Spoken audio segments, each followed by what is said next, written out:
Stay up to date with all that's happening with the new national party, NNP. Send us a message via text or WhatsApp on 405-8683 with your name, email, and constituency. Stay in the know with NNP. Get updated. The new National Party will host its national convention on Sunday, October 27, 2019. Venue, McDonald College, under the theme, NNP, continuing to build a stronger and resilient economy. Time, closed session begins at 9:30 a.m. Open session at 3 p.m. and goes until 6:30 p.m. Come and hear presentations on current affairs, the economy, and the way forward by our political leader, the Right Honorable Dr. Keith Mitchell. So sisters and brothers, with the team here, they're all committed to serve you, to serve the people of this country. The new National Party National Convention, Sunday, October 27th, 2019. McDonald College. Mobilize your posse. Contact your constituency office. Just be there. Sisters and brothers, thank you all.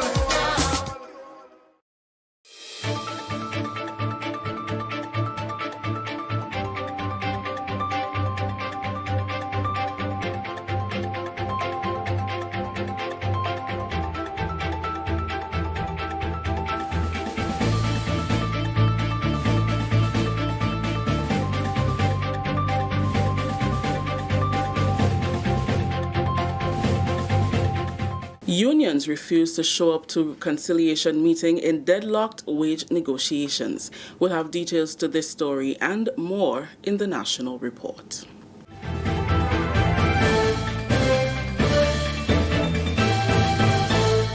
With the details to the news for Friday, October 18th, I am Rakisha St. Louis. Labour Commissioner Mr. Cyrus Griffith has issued a second invitation to the union's negotiating team for a pre-conciliation briefing on October 21st. In the letter dispatched today, the Labour Commissioner also proposed another attempt at conciliation involving the disputing parties on Tuesday 22nd. The second invitation was issued after the union's negotiating team failed to show up for Friday's conciliation talks. The government negotiating team accepted the initial invitation from the Labour Commissioner and showed up for today's conciliation meeting, as well as the pre-meeting on Thursday. The unions also failed to show up for Thursday's pre-conciliation briefing, choosing instead to present a letter to the Labour Commissioner requesting that he use his good office to encourage the disputing parties to return to the negotiating table. Friday's letter from the Labour Commissioner also advised the unions that their failure to attend conciliation constitutes a breach of the Labour Relations Act and the procedures outlined in the collective labour agreement between the unions and the government. The conciliation talks are aimed at breaking a deadlock in negotiations declared by the government negotiating team, given the wide disparity in proposals presented by either side for wage increases for public officers. The union's revised demand represents a 24% increase in salary for public officers over the next contract cycle, 2020 to 2023, which is expected to increase government's wage bill by $89 million, just $1 million less than the original proposal. Government's negotiating team is offering public officers increases amounting to $27 million as part of an overall package that also includes pension restoration to qualifying officers. Grenada moves a step closer towards implementing a geothermal development project through collaboration with the government of New Zealand. The project will expand access to affordable, reliable, climate-resilient energy solutions from geothermal resources and will also reduce this country's reliance on imported fossil fuel. On Friday, Energy Minister Honourable Gregory Bowen and New Zealand High Commissioner Anton Ohala signed a partnership agreement towards the project's implementation, which is expected to take 3 to 5 years. Minister Bowen described the project as being timely as Grenada anticipates an increase in demands for electricity. He is optimistic that once the project is successful, Grenada can achieve its 2035 sustainable plan of being 100% energy renewable. We do expect a significant rise in the demand for electricity. It has been stagnant over the last few years, which has, small percentage increases. But with the advancement that we have made with the economy and our plans, our 2035-year plan, to significantly improve through the rate that we are going and through the sacrifices that we have made and the results that we have seen, the 5% growth, that should increase, and with it, the demand for electricity. So your intervention, your assistance with the other technical partners will move this forward tremendously. The project, now in its exploratory stage, with the environmental and social impact assessments nearing completion, will be piloted in St. John and St. Patrick. Permanent Secretary in the Ministry of Energy and Implementation, Kim Frederick, highlighted the objectives of the geothermal project. The ultimate objective of the geothermal project is the addition of 15 megawatts of geothermal energy to the national energy mix, which will account for approximately 50% of Grenada's peak electricity demand. Under the Caribbean Geothermal Technical Assistance Facility and through the partnership agreement that will be signed shortly, the Ministry of Foreign Affairs and Trade will provide technical assistance services that are mutually agreed by the Government of Grenada and the Government of New Zealand to support geothermal exploration and development in Grenada. The overarching goal is to expand access to affordable, reliable, climate-resilient energy solutions from geothermal resources and the reduced reliance on imported fossil fuel in Grenada. The government was commended by the High Commissioner on its interest in implementing the project, which will be spread throughout the Caribbean. He pledged his government's continued support to Grenada. I think we are now building up something of a track record in the region on geothermal, having done some work in Dominica and currently being involved in St. Vincent and the Grenadines as well. And I think that at the pace that the government of Grenada is comfortable at proceeding with this project, we're very keen to continue providing support. Still with the news, Prime Minister Dr. the Right Honourable Keith Mitchell met Friday with New Zealand's High Commissioner for Barbados and the member states of the Caribbean Community, Anton Ohala. Presenting his credentials to the Prime Minister, Mr. Ohala noted the similar challenges faced by Pacific and Caribbean islands, chief among these being the impact of climate change. The importance of renewable energy was discussed, and the Prime Minister recalled having the opportunity to visit alternative energy sites in New Zealand a few years ago. A significant portion of electricity in New Zealand is created using renewable energy. Dr. Mitchell welcomed the signing of a Memorandum of Understanding between Grenada and New Zealand, which focuses on geothermal energy. The Prime Minister underscored the importance of technical support in this and other areas, noting that it is an avenue through which Grenada can build its human resource capacity. Grenada and New Zealand established diplomatic relations in September 2013. This is the National Report. More news after the break.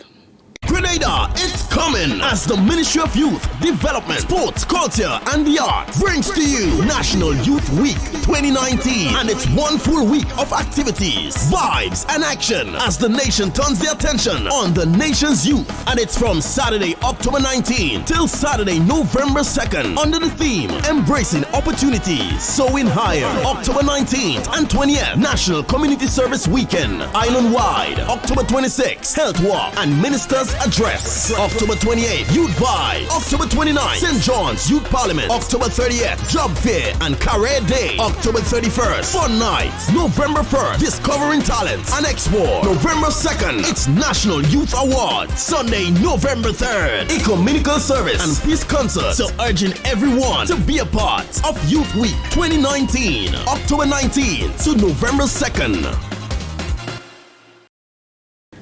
Welcome back. The Ministry of Legal Affairs has noted the concern being expressed by some Grenadians regarding the outcome of a recent matter involving a sex offender which was heard in the Grenville Magistrate Court. Information from the court has revealed that a 24-year-old man, alleged to be a pastor, was charged summarily and pleaded guilty to indecently assaulting a 5-year-old child. He was fined $1,500 and ordered to pay the medical expenses incurred by the family. No prison term was imposed. Today, we were advised that the Commissioner of Police, on the advice of the Director of the Public Prosecutions, has filed an appeal against the sentence imposed by the magistrate. The essence of that appeal is that the sentence imposed is manifestly inadequate, having regards to the circumstances of the case and the present legislation. Pursuant to the Criminal Code, the offence of indecent assault carries a maximum penalty of 5 years imprisonment. This matter highlights the issue of sexual offences in Grenada against children and the need to ensure that existing laws indeed achieve the objective of deterring such offences and to protect the vulnerable in our society. In 2012, after a consultative process with civil society, various provisions relating to sexual offences in the Criminal Code were amended to increase the penalties for those offences. Presently, the Attorney General's Office, in consultation with various stakeholders, including the Ministers of Legal Affairs and Social Development, is actively developing various administrative and legislative mechanisms to provide greater protection for children and other victims of sexual offences. Work has also been done on the draft bill relating to a registration of the sexual offenders, which has been considered by various stakeholders in preparation of it being submitted to Parliament. Government is confident that the existing measures and others presently under consideration will foster greater effectiveness in the fight against sexual offences. Finally, in the news and in related news, the Commissioner of Police has filed an appeal of the sentence handed down to Treverson Roberts, who was charged summarily and pleaded guilty in the Grenville Magistrate Court this week to 1 count of indecent assault. The offence was committed against a minor. The commissioner, in whose name the indecent assault case was brought, acted on the advice of the Director of Public Prosecutions in appealing the leniency of the sentence. Roberts was sentenced to pay a fine of $1,500 to the state of Grenada and $600 to the family of the child as compensation for medical expenses. The maximum sentence for the charge of indecent assault is 5 years imprisonment. That story just ended the national report for today, Friday, October 18th. Let's recap the top story. Unions refuse to show up for a conciliation meeting in deadlocked wage negotiations. On behalf of the entire news team here at the Government Information Service, I am Rakisha St. Louis saying thank you for joining us. Until next time.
The new National Party will host its national convention on Sunday, October 27th, 2019.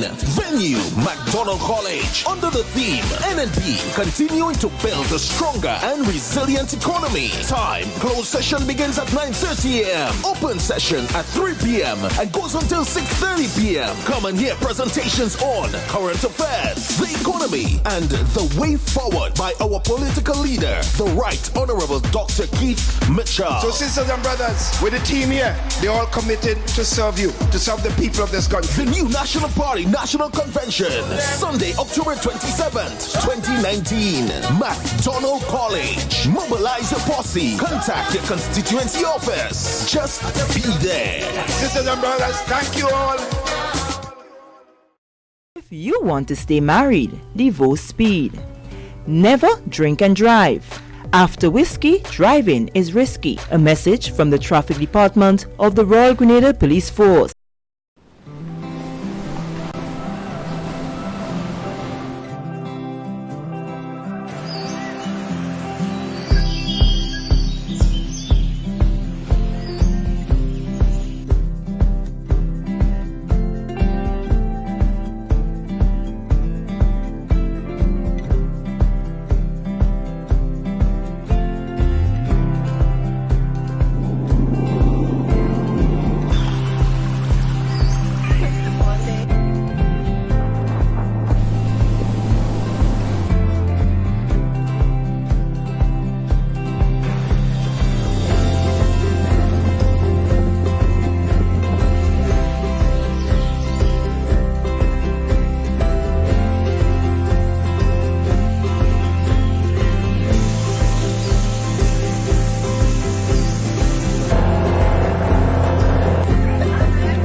Rides on the rays of the sun here.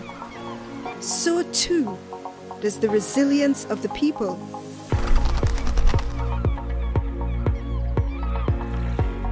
But in the battle against climate change, will hope and resilience be enough when the lives of those who contribute the least feel the brunt of its effects?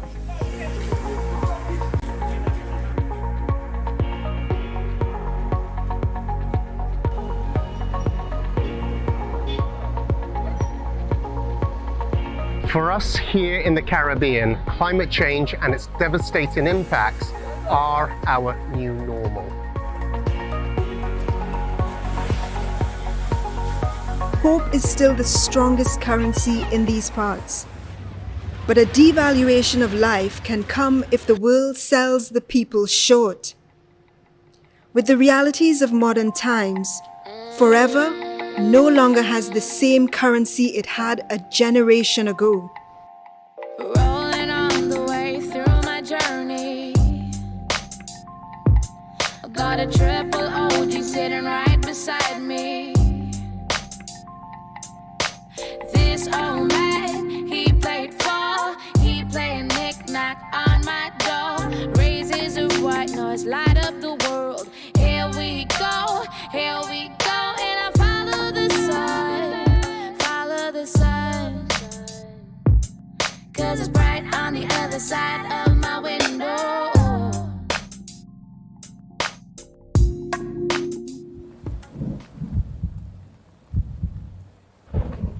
In Grenada, like in many places in the Caribbean, there are continuing concerns about rising temperatures and the increasing frequency of storms. In growing up as a young girl on the Carriacou, the changes, I always tell them the major change started with Hurricane Janet, September. September is a very terrible month for Grenada with hurricanes. Price of progress is always very high. And to me, the whole environmental problem in the Caribbean and in particular in Grenada come with the price of progress. The country was devastated, almost complete devastation. in some villages. First of all, every village in Dominica, every street, every cranny, every person in Dominica was impacted by the hurricane.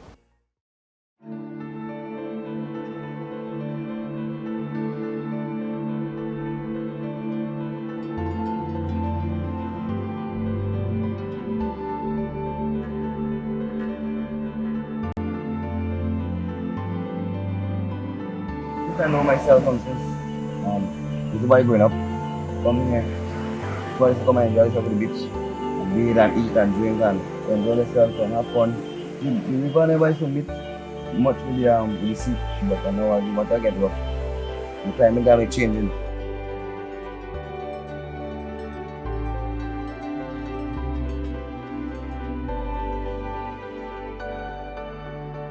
People here have created their own way of life, overcoming great challenges over the centuries.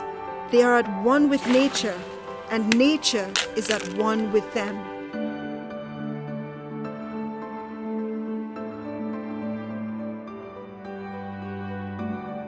There are farmers who have irrigation systems. There are farmers who are close to rivers, but there are also farmers who depend solely on rainwater, or rainwater harvesting to grow their plants. And I can tell you over the last year or so, and a lot of farmers have not been able to reach their targets in terms of production.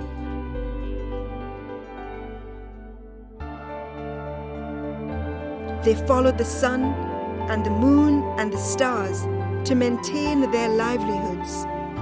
Their culture has evolved dependent on the environment, their lives intertwined with its well-being.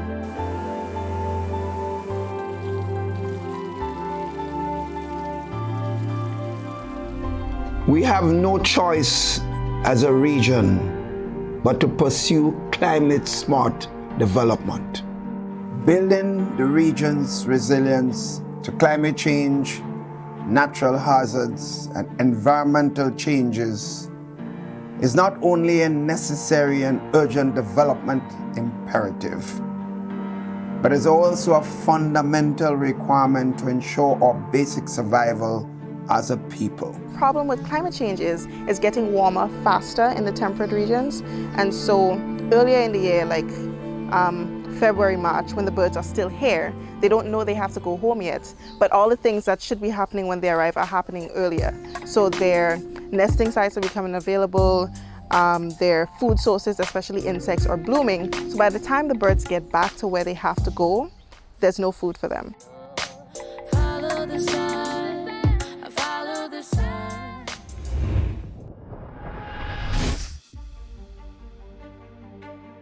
Water fuels life here. Above as below, without adaptation, much is at stake. Maybe the lives here can be the hope and the light the world needs to make a change before it's too late. These impacts are reversing economic growth, exacerbating poverty, and undermining the future prosperity of Caribbean countries. This war was not started on their terms, but one through which they are determined to fight together. But we can't do this alone. This is why we're calling for greater focus, support, and action from the international community to get us ahead of this climate crisis. Grenada's National Sustainable Development Plan 2035 seeks to address climate adaptation and vulnerability for sustainable development.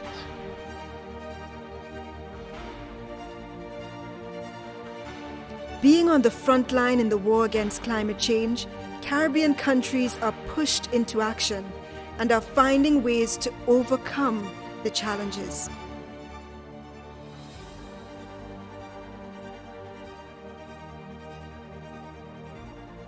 We're facing a Hurricane Dorian, one that we've never seen in the history of Bahamas.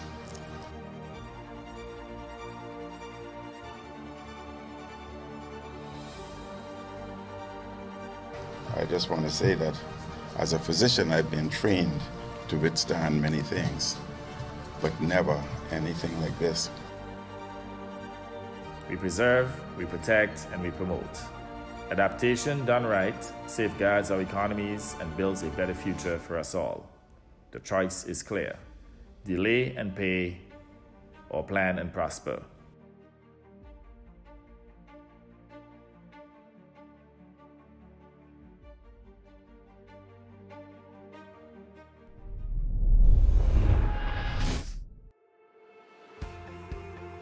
Hope and resilience may be enough after all. Governments, communities, and businesses are working together in this changing reality to adapt and build a stronger Caribbean as the world's first climate-smart zone. Investing in adaptation measures is not a cost, it is an opportunity. It is an opportunity to realign our lifestyles and our economies to respect that delicate balance that maintains life on Earth. Accelerating adaptation would enable us to get ahead of the climate crisis and stay there. In Grenada, they're embarking on a bold plan to build the first climate-smart city in the Caribbean. If carbon emissions are not capped, if the sea levels and temperatures continue to rise, if we do not act now, all hope will be lost. The time for action is now. The choice is clear. The choice is clear. Adapt our world. With fresh investments in people and infrastructure, with development tied to the sustenance of the environment, with strengthening policies and greater awareness, we can accelerate adaptation and save our world. So join us as we adapt our world. The choice is clear. Adapt our world. Adapt our world!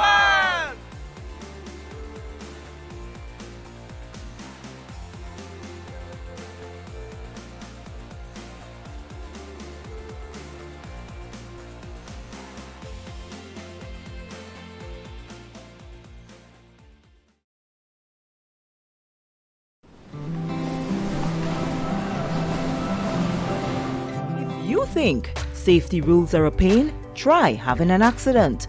Drive safely. A message from the Traffic Department of the Royal Grenada Police Force. It's coming, the new family of EC polymer notes. What is different about these notes? The feel. Polymer notes are made from a thin plastic film which makes the notes feel smoother than the paper notes. The orientation. The notes have a portrait orientation. You will read the notes from top to bottom instead of left to right as you do with the paper notes. Unique tactile feature. The front of each note has raised bumps at the top left-hand corner. These bumps form shapes that are familiar to you. Holographic foil strip. This feature is on the $20, $50, and $100. When you tilt the notes, the images and colors in this section will change. New image on the $50. The back of the $50 bears the image of former governor of the ECCB, the late Honorable Sir K. Dwight Venner. New signature. All the notes bear the signature of the current governor, Timothy N.J. Antoine. EC polymer notes. Cleaner, safer, stronger. The unit cost for production of Grenada e-passport ranges from $300 to $375. When the upgraded passport was launched in July of 2018, it was offered at a significantly reduced cost of $175. It was stated then that this cost cannot be indefinitely subsidized. Therefore, as of November 1st, 2019, persons will be required to pay the new fee of $250. Although this represents an increase to the general public, it is still reflective of a government subsidy. The new cost brings Grenada on par with other OECS countries. At $250, the passport still represents cost saving for nationals. and it must be viewed in a wider context of the upgraded security features that are included, which are in keeping with international standard and has increased Grenada ranking in terms of passports. The chip encoded into the passport is a major security feature that significantly reduces the possibility of counterfeit. Stay up to date with all that's happening with the new national party, NNP. Send us a message via text or WhatsApp on 405-8683 with your name, email, and constituency. Stay in the know with NNP. Get updated.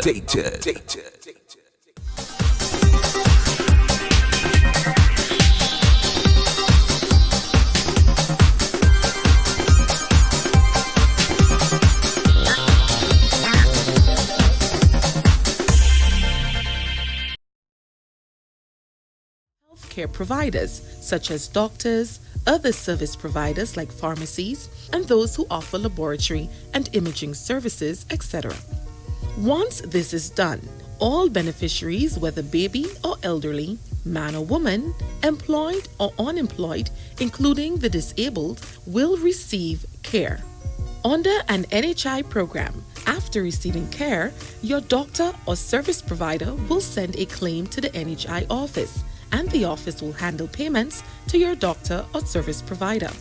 This is the kind of health financing mechanism that will be made available to all beneficiaries once the National Health Insurance Program begins.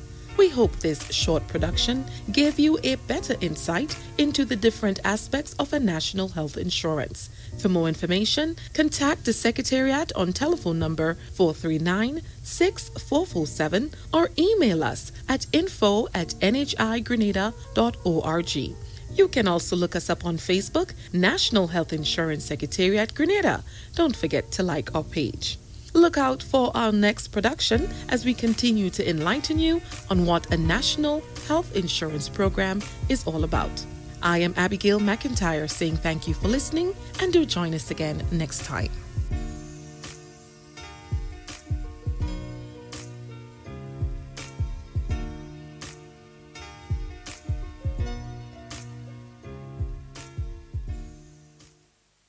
Stay up to date with all that's happening with the new national party, NNP.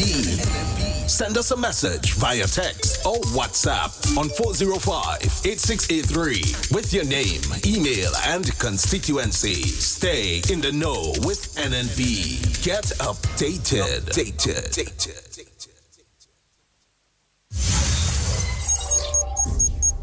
You're listening to Hard Talk Grenada via www.hardtalkgrenada.com.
Yes, indeed.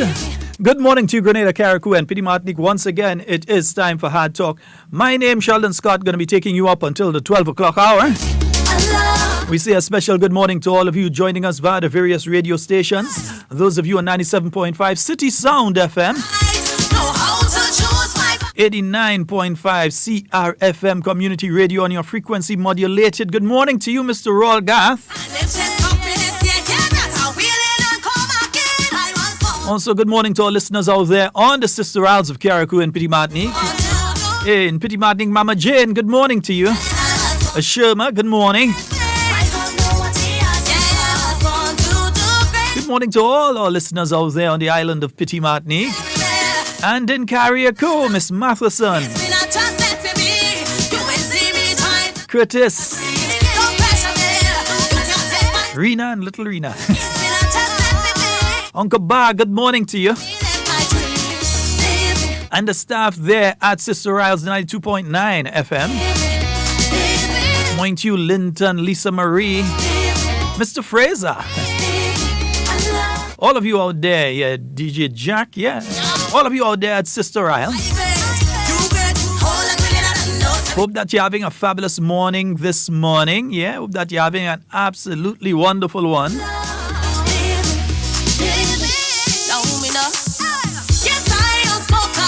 It is a beautiful Monday on the Isle of Spice, the 21st day of October.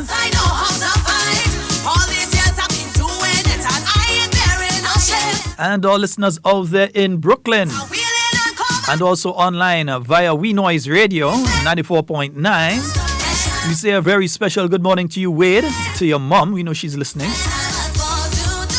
To Lady Fran, Captain Kathy, Zingo, Muscles, Burbies, the entire crew out there. Beverly, good morning. Sonia, good morning.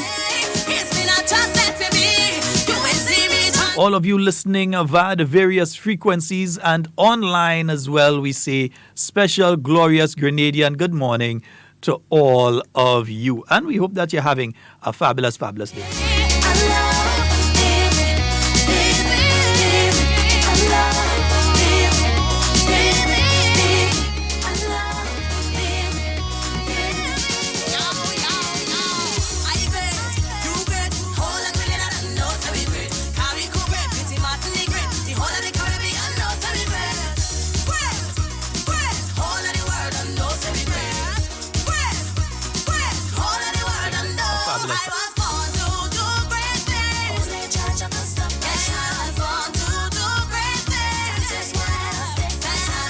Let me say a special good morning to those of you on the live. Ruth and Dexter, Louisa, Pele, Devon, good morning, man.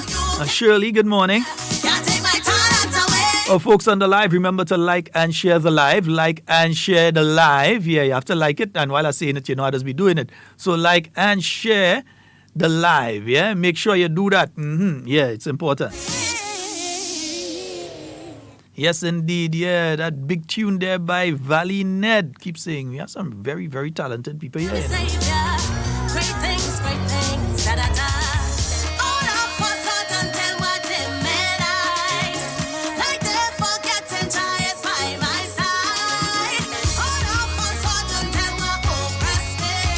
So much effort on doing it that I know I will achieve. I was born to do great things. Only church of the stuff Yeah, 41 minutes after the hour of 10 o'clock. Quickly heading up to the 11 o'clock hour. If you've got to be somewhere by 11 and you're about 20 minutes out, you're slightly late. You've got to get a move on. We're not saying drive fast. We're saying get a little move on, yeah? And we're going to take a look at what's in the inbox. And the first one we're seeing here is the unions. Yeah, they refuse to show up for conciliation meeting in the deadlocked wage negotiation, and that was on Friday. So Labour Commissioner Mr. Cyrus Griffith has issued a second invitation to the unions negotiating team for a pre-conciliation briefing on October the 21st. So that's for today. In the letter dispatched on Friday, the Labour Commissioner also proposed another attempt at conciliation involving the disputing parties on Tuesday. So he's asking, the Labour Commissioner has written to them, asking for a pre-meeting just with the union's negotiating team today and for the conciliation meeting to take place tomorrow. The second invitation was issued after the union's negotiating team failed to show up for Friday's conciliation talks. The government negotiating team accepted the initial invitation from the Labour Commissioner and showed up for Friday's conciliation meeting as well as the pre-meeting on Thursday. The unions also failed to show up for Thursday's pre-conciliation briefing, choosing instead to present a letter to the Labour Commissioner requesting that he use his good office to encourage the disputing parties to return to the negotiating table. Friday's letter from the Labour Commissioner also advised the unions that their failure to attend conciliation constitutes a breach of the Labour Relations Act and the procedures outlined in the collective labour agreement between the unions and government. The conciliation talks are aimed at breaking a deadlock in negotiations declared by the government negotiating team. Given the wide disparity in proposals presented by either side for wage increases for public officers, the union's revised demand presents a 24% increase in salary for public officers over the next contract cycle, 2022-2023, which is expected to increase government's wage bill by $89 million, just $1 million less than the original proposal. Government's negotiating team is offering public officers increases amounting to $27 million as part of the overall package that includes pension restoration to qualifying officers. Yes, so that's in the inbox. Let's see what else is in the inbox today. Yeah, let's just check the inbox. Let me see. Yeah, the Prime Minister should be meeting with public sector. Let me see. Prime Minister to meet with health sector workers. Prime Minister Dr. The Right Honourable Keith Mitchell will meet with staff of the Ministry of Health today, Monday, October the 21st. This meeting will provide an opportunity for staff to share their opinions and concerns on matters affecting them and the provision of healthcare in Grenada. Similarly, the Prime Minister will welcome their suggestions on matters relevant to healthcare and how government can facilitate desired improvements. In proposing the meeting, the Prime Minister has acknowledged the many concerns about the state of healthcare in Grenada, and he reassures the general public that government is committed to enhancing the level of care. Such improvement will be not possible without the direct input and collaboration of staff within the sector, and therefore Monday's meeting reaffirms government commitment to the partnership required to achieve the desired improvements. Not seeing a time of the meeting here. The Prime Minister will be meeting with workers in the health sector, so doctors, nurses, dietary aides, etc., etc., attached to the various health facilities, not just the general hospital. I don't think it'll just be the general hospital. I think it would be most of the health sector, like the health centers and those sort of things, yeah. We don't have to wreck a happy home. We don't have to do this thing every night. But every bed you have to know it's just you and me. Yeah. Also in the inbox, Prime Minister receives the credentials of the New Zealand High Commissioner. Prime Minister Dr. The Right Honourable Keith Mitchell met on Friday with New Zealand's High Commissioner for Barbados and the member states of the Caribbean Community, Anton Ojala. Presenting his credentials to the Prime Minister, Mr. Ojala noted the similar challenges faced by Pacific and Caribbean islands, chief among these being the impact of climate change. The importance of renewable energy was discussed, and the Prime Minister recalled having the opportunity to visit alternative energy sites in New Zealand a few years ago. A significant portion of electricity in New Zealand is created using renewable energy. And aside from this, those of you who would remember, New Zealand, right after the Prime Minister's visit, did fund a project here in Grenada that was successfully completed to ascertain where we have geothermal sites that could possibly provide geothermal energy. In other words, those areas with the kind of hot springs and that kind of thing that could provide energy. So instead of Grenlec having to use diesel generators, and they call them generators working, using diesel generators to produce electricity or solar and so on, that you can use geothermal energy, the heat that's coming up from the earth, from areas that have volcanic activity, that you'd be able to use the heat from the earth that's coming up to generate electricity for the island and take us off the dependency of having to get diesel by the boatload sent into Grenada to maintain our electricity sector. All right. So Dr. Mitchell welcomed the signing of a memorandum of understanding between Grenada and New Zealand, which focuses on geothermal energy, so more being done in that area. The Prime Minister underscored the importance of technical support in this and other areas, noting that it is an avenue through which Grenada can build its human resource capacity. Grenada and New Zealand established diplomatic relations in September of 2013. All right, nice, beautiful. And yeah, they have some nice pictures of the Prime Minister and the New Zealand ambassador there. Yeah, see when the New Zealand ambassador when he coat and them kind of thing there. I know if that make from emu or whatever it is, some sort of traditional garb.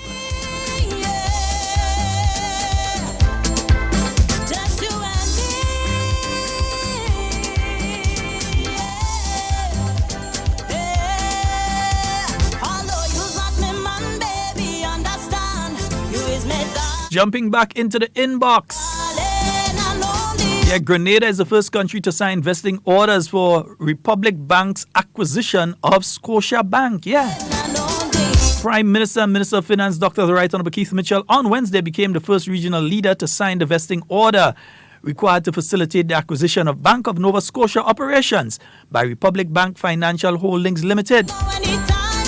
The planned acquisition was first announced in 2018, and in September this year, the Eastern Caribbean Central Bank, in consultation with the ECCB Monetary Council, approved the application for the transfer of Scotia's assets and liabilities in Grenada and 5 other Caribbean territories. Yeah, so that, let me make sure that I can see my thing here. It's kind of falling. Let me make sure I have that in order there.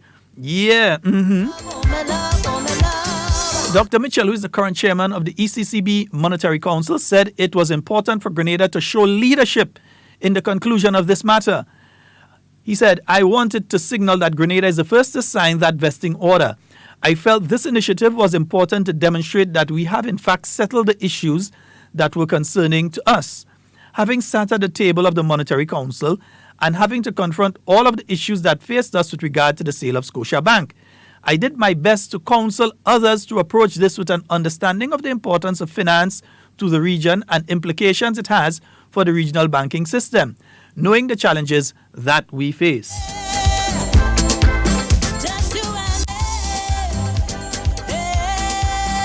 The Prime Minister spoke of the importance of banks in Grenada and other Caribbean countries having international relations with powerful banking institutions.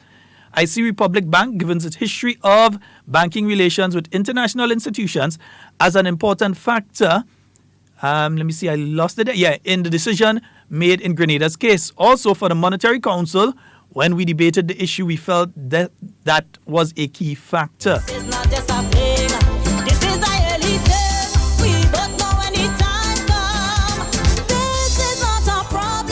Dr. Mitchell also underscored the importance of the acquisition from a regional perspective. Said this has to be seen as a unified approach, especially in the context of the ECCB. It was not just about individual countries. That's why we have been counseling our friends through the region, and Antigua and Barbuda in particular, that we have to do this together. Government has earned just over $2 million in taxes from the acquisition deal. More importantly, Dr. Mitchell said protecting the rights of workers was a key consideration in giving final approval to the acquisition, and he spoke of consultation with the Technical and Allied Workers Union in ensuring fair treatment of Scotia Bank's employees.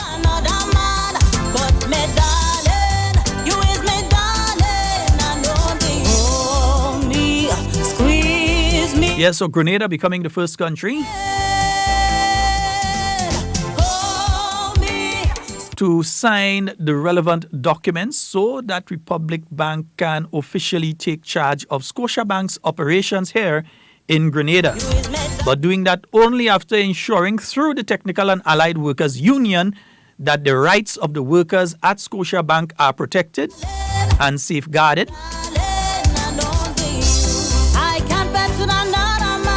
Which is key.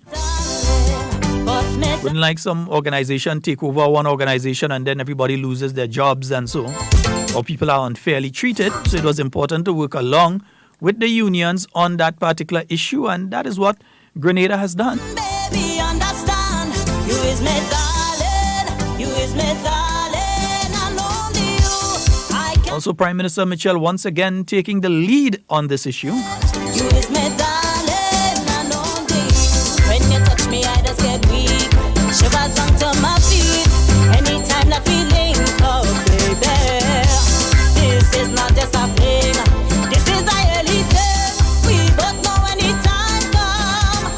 This is not a problem. It's quite alright. We don't have to wreck a happy home. We don't have to do this thing every night. But every bed you have to. Yeah, that's it for the inbox. Let's see what's going on with the phone lines. I think we have a caller on the phone line. Good morning. Hello. Good morning. Morning, Sheldon. Morning. How are you? I'm quite fine to hear such a lovely voice this early morning. The voice have a little cold with it, but you know. It makes it more sultry. I hear you, Papa. Welcome back. Yes, ma'am. I must say that Miss Duncan handled herself well in your absence. Yeah, well, she must do that, you know. Yeah, it's good to know when you can have someone who can keep up, you know? The esprit de corps. Yeah. Well, we missed you over the last few days, you know. Anti-Tech had a great time with Anti-Tech Festival. Yeah. But you realize I couldn't make it on here, and I also couldn't make it to Anti-Tech as well. How was the activity at Port Louis? It was excellent. We had a wonderful turnout.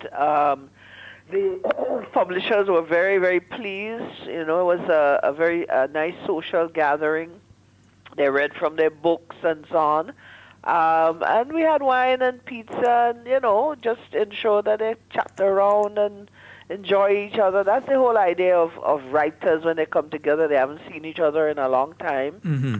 That was good. We had a bonfire. Well, first of all, you know, they went to the schools during the day in St. Andrew, St. David, and St. Patrick.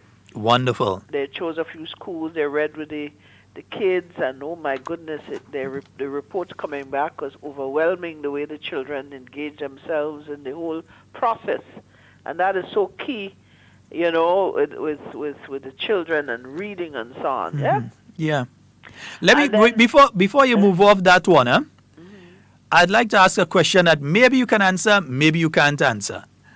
Are any of these authors' books on the school curriculum here in Grenada? No. That's a travesty.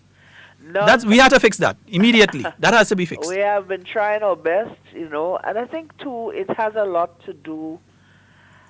The curriculum, the establishment of the curriculum seemed to have some synergy with the rest of the region, and that is where the difficulty comes in. However, we know for a fact that, I hope it still exists, there's what you call the supplementary list that children are usually given at schools. They have other books, like a supplementary list of books that the teachers would recommend for them to read. And especially when it comes to them writing their short stories or whatever the case may be, analysis of the book or, you know, that sort of thing. So that is a way we can look at having the introduction of our local writers into our school system, even if there's a supplementary list.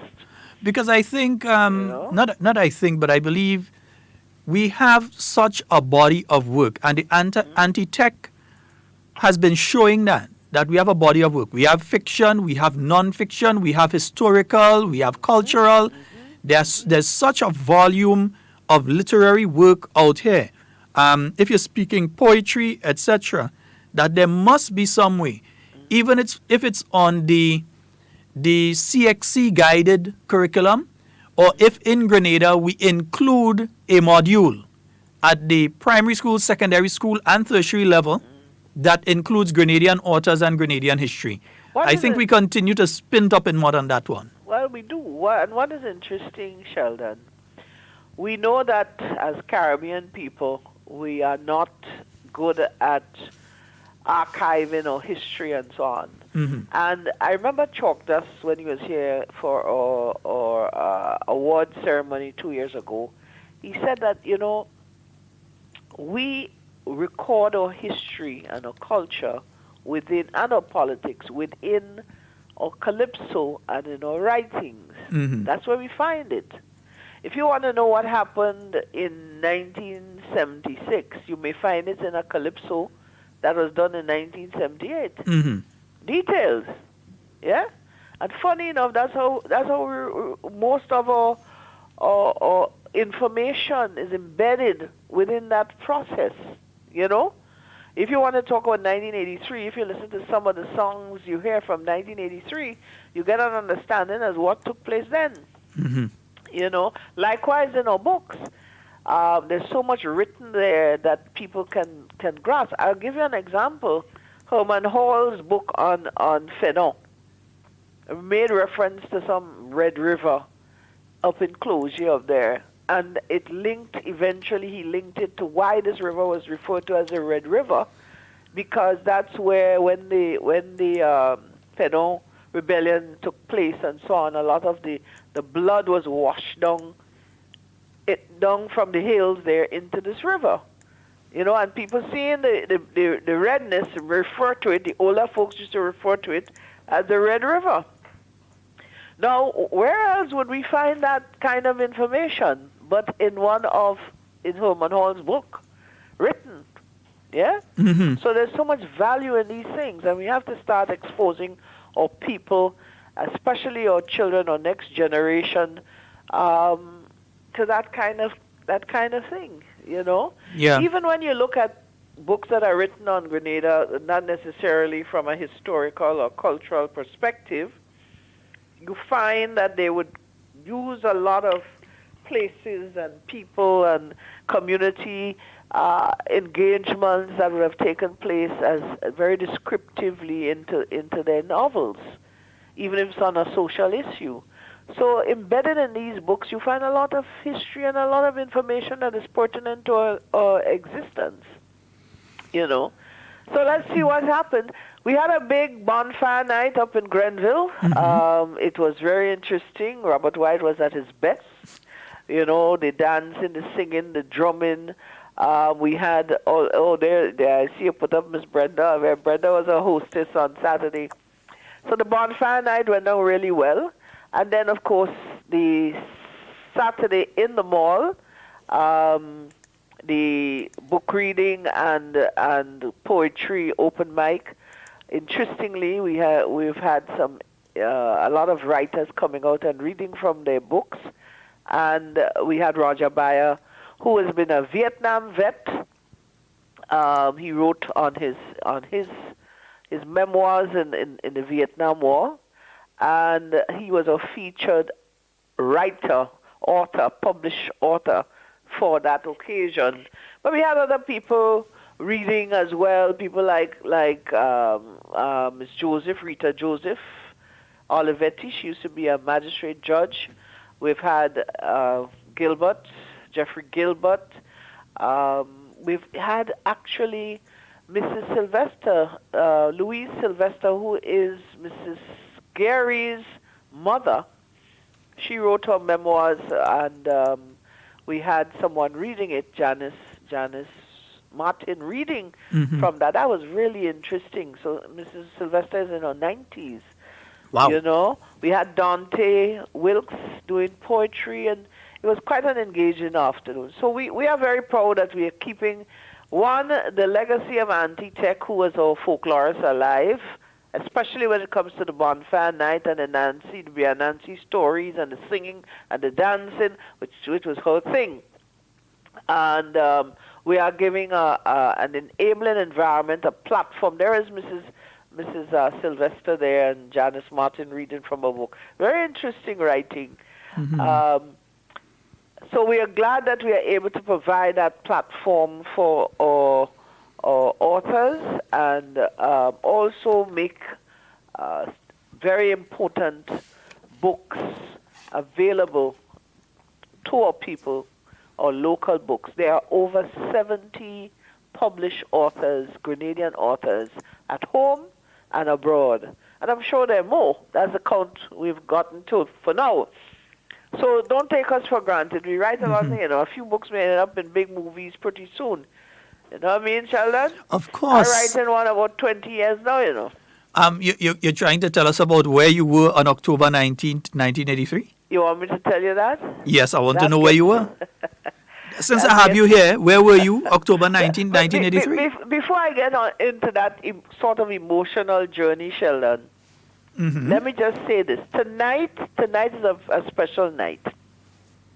We are going to be paying tribute to Trevor Friday, Dr. Trevor Friday, in a 2-hour engagement on GIS Live tonight from 8 to 10, yeah? Mm-hmm. A number of artists who we would have recorded for would be there, and other persons who would have been friends and so on. And we are encouraging people to call in. I know there are lots of people who would have engaged with him over the years, may have something to add and so on. So from 8 to 10 tonight, his funeral is tomorrow, we are indulging in a tribute to him on GIS. We had asked another place to carry it as well, but you know how they could be. I ain't calling name, eh? I ain't calling name. But we want people to tune into GIS tonight and, you know, get involved. Hear about this great man who has done so much. He has given so much of himself, medically and also culturally. We know that he's had quite an engagement with culture. I seen Azim Hands a while ago, you know, and he know exactly what I'm talking about. And we're hoping to bring it live, like how you bring Hard Talk live as well. You want me to admit something to you? Uh-huh. The only calypso I ever do, he that recorded. You do a calypso? Years ago. That must be something else. Well, you know something. It was a jingle. Let me admit to you as well, the 2 calypsos that he recorded for me, they got nowhere, but you know, in those days when you get the fever for it. Yeah. You know, but he's quite a guy, you know. This guy has been blessed with a lot of gifts, medically and culturally, and he literally gave it to everybody. Let me ask. And 99% of the time for free. Amazing. But let me ask, since you're a person that may or may not have been around at that time, I have heard from various people in the field of sports that he handed a cocktail to the Olympic gold medalist out of Trinidad in the 1976 Olympics, Hazley Crawford. That's so correct. that he actually beat an Olympic gold medalist in a 100-meter. He was quite a runner. Well, you know, he's always, if you watch Trevor, you know he's always a busy person. You ever notice that? I never. Always busy, always on the go. What I could tell you this is that I don't think that I've ever seen him wearing a long pants. Well, that's true. He loved those shorts, yeah. I can't think of any point in time I've ever seen him wearing a long pants. And he made his outfits for his medical practice as well. Quite a guy, you know. So he was a runner. He was a runner. He was also one of Grenada's national football players as well. Mm-hmm. You know, I mean, quite a fella. Somebody said I've never seen Trevor vex. The most I've seen him, something annoy him, you see put his hand up by his face and you say, boy. So there'll be a special program for him tonight. Yeah. And that'll be on GIS channel starting at what time specifically? We're starting at 8 o'clock. 8 o'clock. 8 to 10. A number of persons will be there to talk about him. And we're encouraging persons who are out there who want to call in, they can do so. Or if they want to be on the program, they can always get in touch with me at the Cultural Foundation, 435-2839. We're not being selfish. We're in the vein of Trevor Friday, and he was never a selfish person. Mm-hmm. So if you feel you can make an important contribution, you're more than welcome to do so. We would love to do a lot more for this great guy who has done so much for us culturally, but the most we can do is send him off in a big fanfare and thank him so much for all that he has done, you know, for us within his time. What a guy. Right. What a guy. Don't panic. Yeah, don't panic. You know, a friend of mine just reminded me this morning we were taking Mary Noel to Miss OECS. And Trevor, of course, had to do the accompaniment, the music for to play pan. Trevor we missed the flight in the morning, you know. In the studio for hours. And of course, at the same time, you know, he's always multitasking multitasking, you know.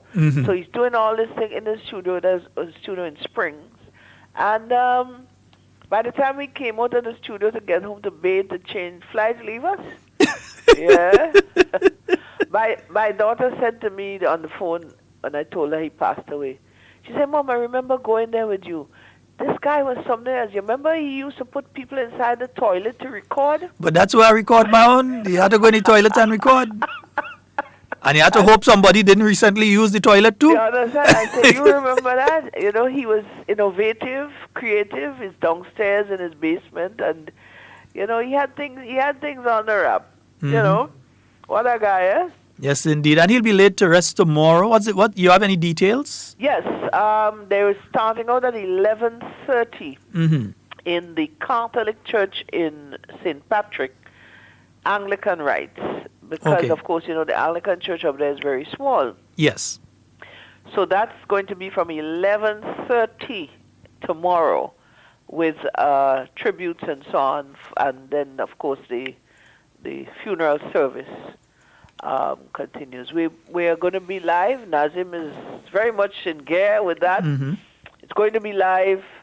It's going to also be on Real FM in St. Patrick as well.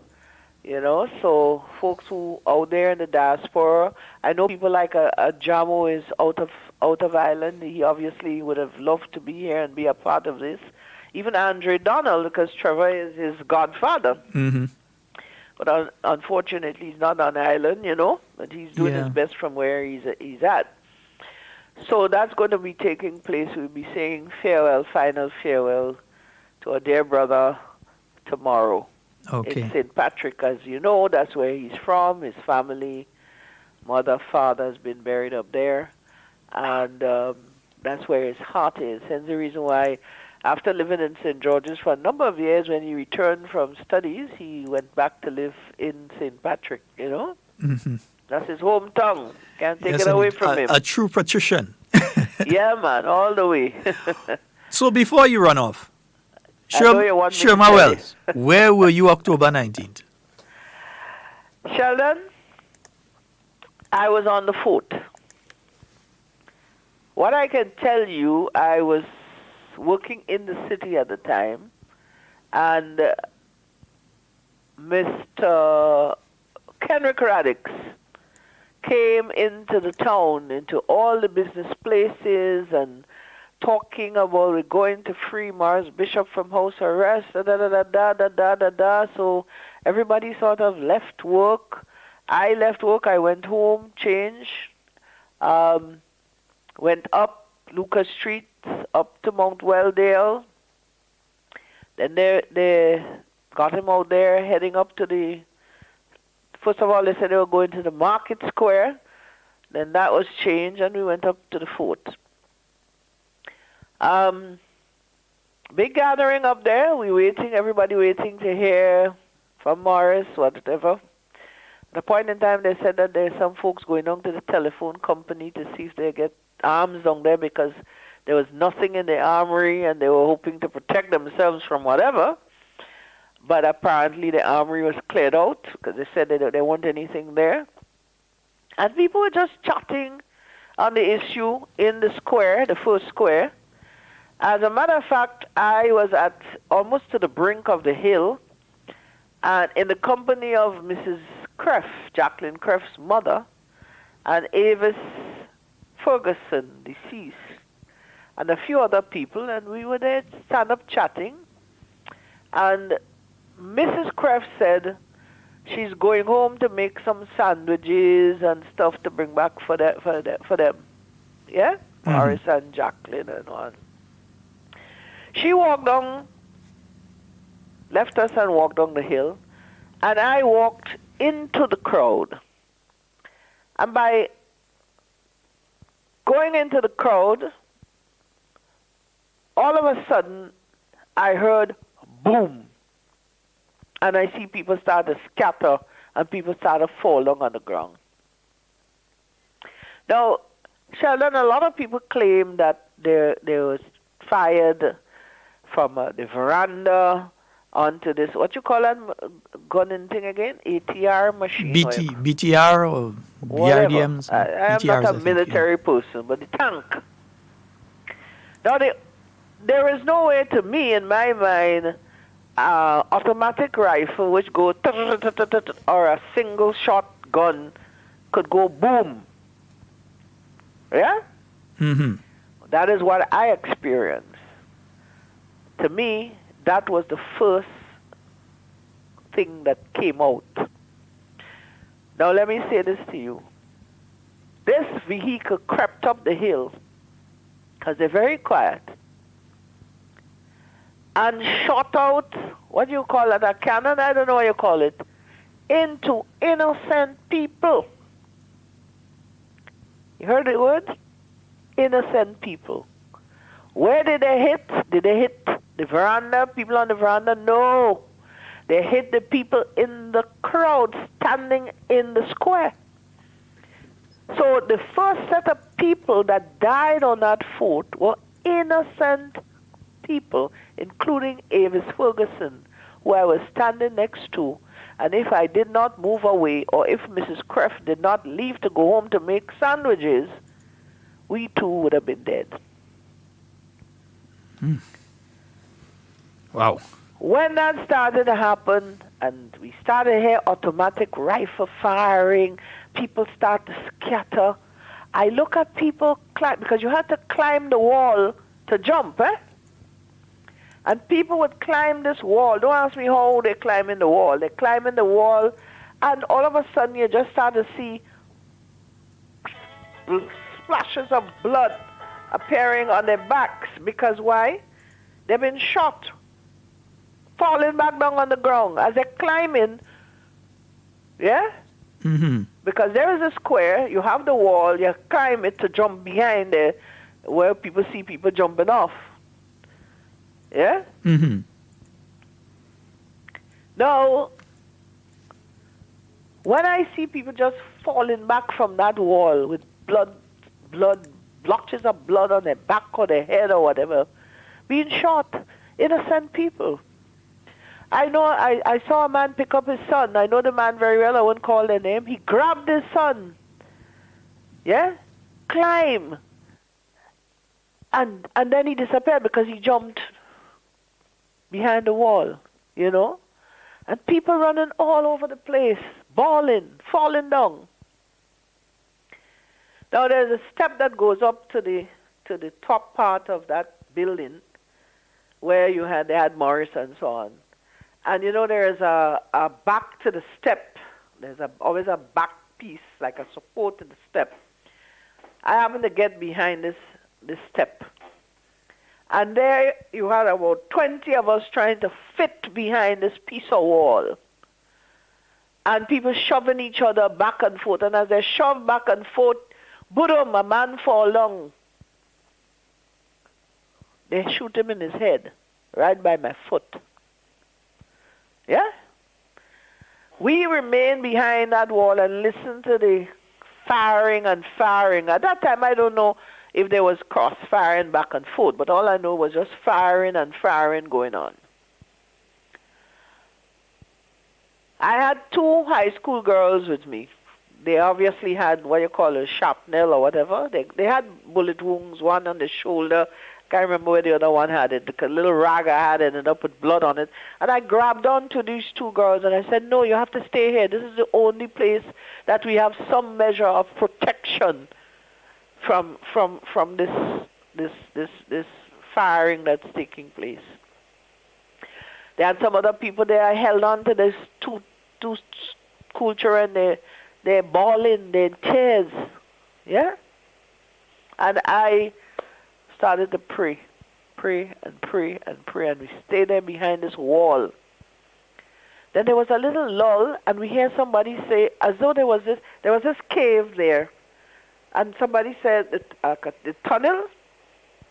Go inside the tunnel. When I look, I see it was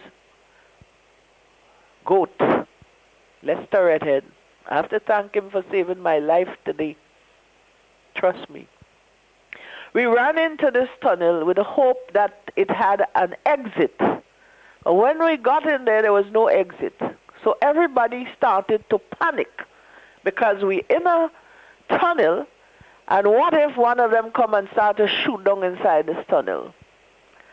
Who bawling, who crying, who making a whole scene inside that tunnel? The poor students. We're in there and we're hearing the noise going on, the guns firing off and what have you. And when everything became very quiet, but of course you're in darkness, pitch darkness, because you've gone down now as much as you can inside this tunnel in the event that they come to shoot down inside the tunnel. Eventually we heard a voice saying, all those inside there, obviously they knew we were in there, come out now, drop everything, come out with your hands up in the air. School children had to leave their books, who had handbag. Luckily I didn't have no bag because I went home. In this tunnel. Because you can't come out with nothing. I don't know what they think that we would have had to do any damage with. So we left the tunnel and we came out. But let me tell you something. The night when I heard what they say, who died, I knew that wasn't true. Because the amount of dead bodies that were lying on the ground, and listen to the word here, of innocent people. Innocent people. People who didn't have a gun, a knife, a cutlass, a screwdriver, nothing with them. They were all innocent people. A truck on fire. So you had to pass on one side, and it's like over one person, over the next person, looking for ways to put your foot so you don't walk on the dead. And when we got to the brink of the hill now to come down from the fort, we heard a command, run. Now, could you imagine? I laugh at that because I wasn't this size there, Sheldon, so I could have run. Could you imagine? You're hearing someone from your back saying to you, run, and you're not sure whether when you're running you will get a bullet and die. Yeah? Wow. Now, I'll say this. When I got up to Old Fort, I lived in Old Fort at the time, when I got up to the PBC yard, I saw a flare coming out of Fort Frederick. A flare went up in the sky, and as it went off and it faded off, I heard a set of shooting taking place on the fort. Obviously, that was the time when they lined them up and shot them all. Yeah? Mm-hmm. I went home, and I'll be very honest with you, I was exhausted. I fell asleep and so on, and then I got up in the night, and where I lived in Old Fort, we could have seen the fort. The PBC new wing wasn't there. And you could hear the trucks going back and forth. And then you hear the soldiers chanting, long live the revolution, long live, in that sort of jubilant, celebrative mood. Coming back, because now it is so still, because everybody on quiet mode because of what is happening. So you could hear anything, any noise in the night. But Sheldon, to me, the most disturbing thing that remained with me was the following morning. There was a big boat in the harbor. They say it was a Cuban boat, and you hear talk about, they're going to take them bodies out on this boat, whatever. But the following morning, the fire engine left on the Carriacou. And I'm sitting on my veranda in Old Fort, and I see when it left the Carriacou from the firehouse. And then I saw it going up, into the fort, because you could see the hill. It went up on the fort. And Sheldon, the most horrible sight I've ever seen was a river of innocent Grenadian blood being washed down that hill. We all know the ferocity of the fire hose, how it, the amount of water it lets out, yeah? Mm-hmm. And I'm sitting on that veranda and I'm watching that blood like a river coming down that hill. Innocent Grenadian blood. This wasn't Morris Bishop, it wasn't Jackie Kreff, it wasn't Eunice Whiteman, it wasn't any of those persons who were involved in their internal matters. This was the blood of innocent Grenadians streaming down that hill like a red river. And I never forgot it, never will. You know, and I often say, yes, when the 19th of October comes around, we talk about doing something. But my doing, Sheldon, is concerning the innocent Grenadians that lost their lives on October 19th. Don't get me wrong.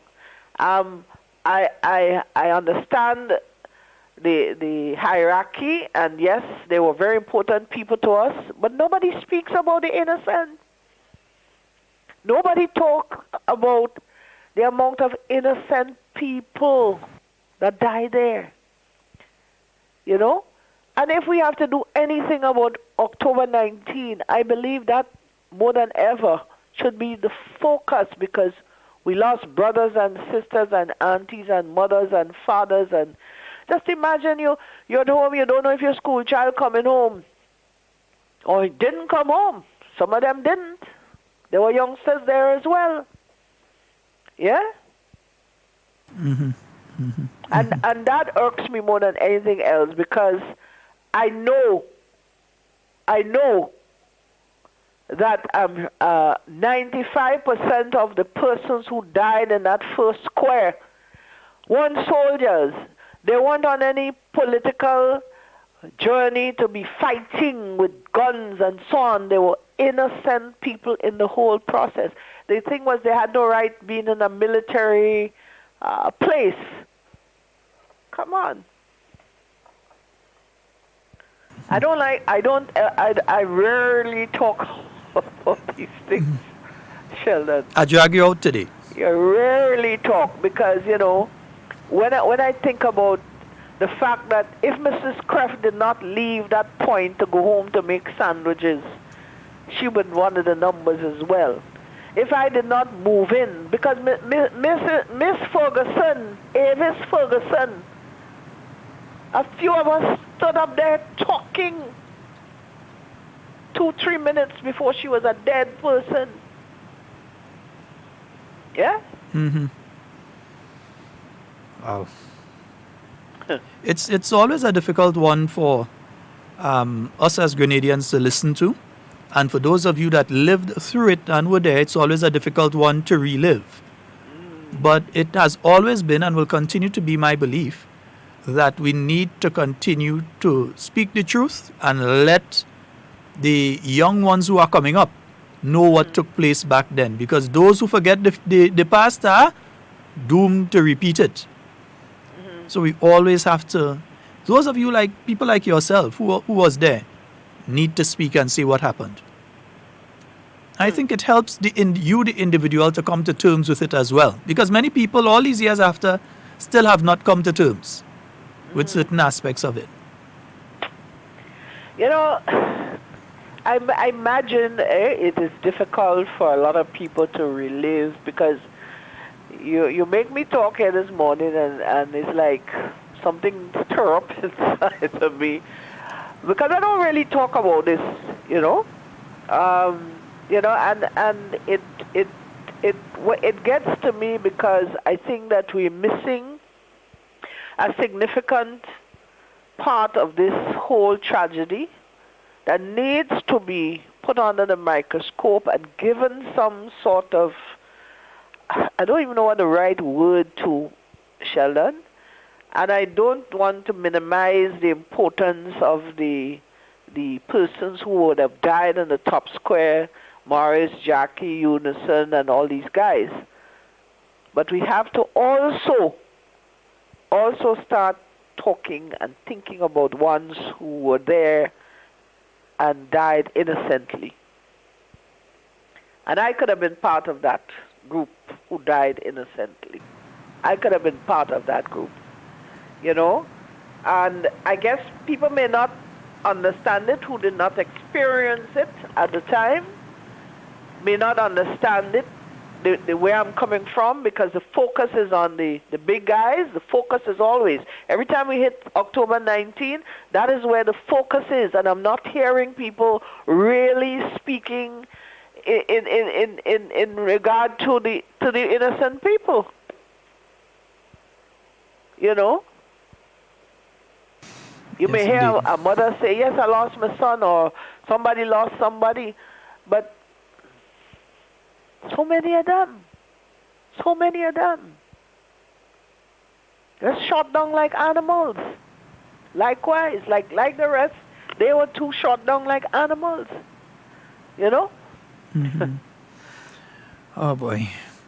Ms. Wells, we do hope that this has been sort of cathartic to you, that it has helped you in 2019 come to terms a bit with 1983, because we're not finished with you yet, you know. You have to tell us about the morning of the 25th.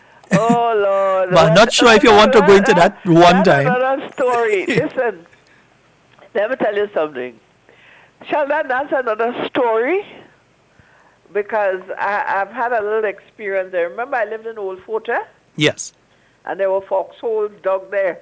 That's Devon. He lucky knows to that's Devon. Oh, good. Devon admit that he was one of them up there by PBC. Oh, yes. Well, he obviously would have known when we moved out then.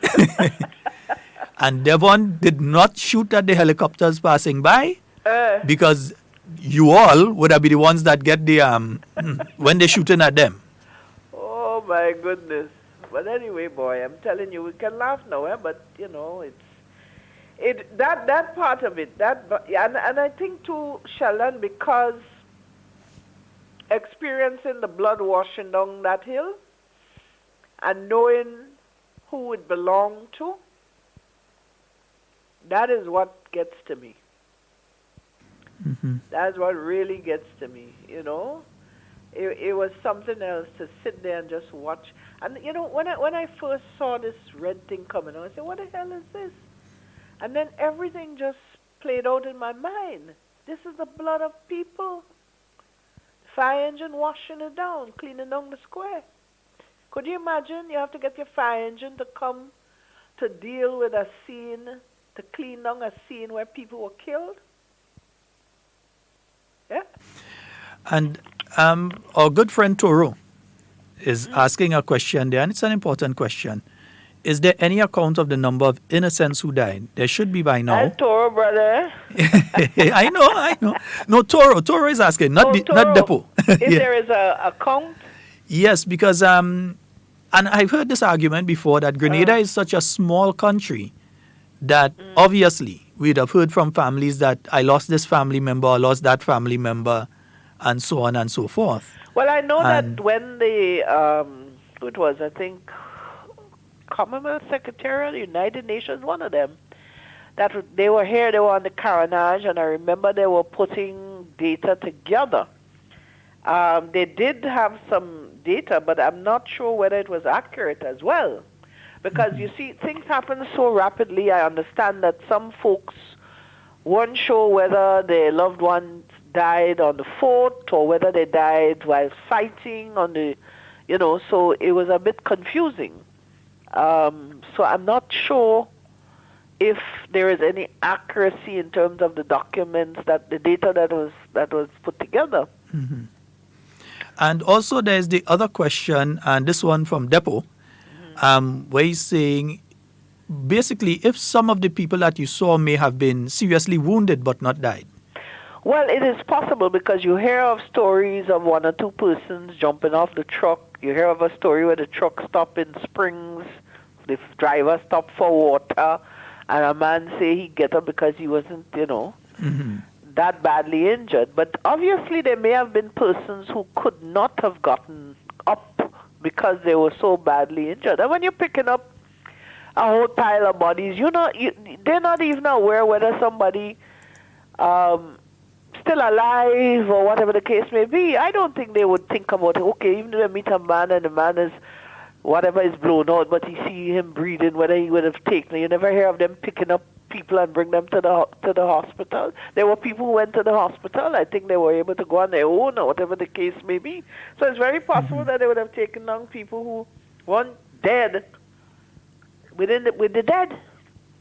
Okay. They may have bled to death afterwards or whatever. In your estimation, how many people did you see? I will be very honest with you. When I looked on the ground there, the easy count could have been anything like 40 to 45 persons. Yeah? Wow. I think, honestly, we have to move towards identifying those persons, as you said. Those are the people that we don't hear about. You don't hear about them. Every year we speak about the hierarchy of the revolution, and we don't hear about them. I'm not saying, like I say, I'm not saying we shouldn't, but we need to start thinking of these innocent people. Okay. Yeah? Ms. Wells, I'm going to let you off here. I'd like to thank you so very much. I know it's an emotional one for you. I know the rest of your day spoiled. I know you enough to know that. But I hope that you could cheer up a little bit by 8 o'clock because you'll be on GIS. Yeah, I will be. With that special program. And we know that Trevor was not a sad, down person, was always an upbeat individual. Don't panic. Yeah.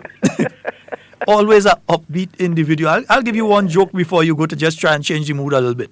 Yeah. Before I went to do the recording, which was a jingle that I had to do, but I had to sing the jingle. I went by him because I was having a chest infection and so on.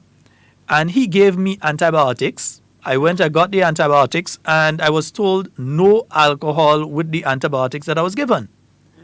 So Trevor picks me up the evening to bring me to do the recording. Yeah. He passes by then Select, you know where Otway service station is? Yeah. They had Select there before. Yeah. Brings me by Select and asks me what you're drinking. So he buys his wine, he buys this, that. He said, well, what are you drinking? I said, well, you're my doctor. You prescribed medication to me this morning that says no alcohol. I know you asked me what I'm drinking. He said, man, don't worry, man. I said, doctor, I wouldn't kill you. Drink something. Don't wait and see you. Oh, my goodness.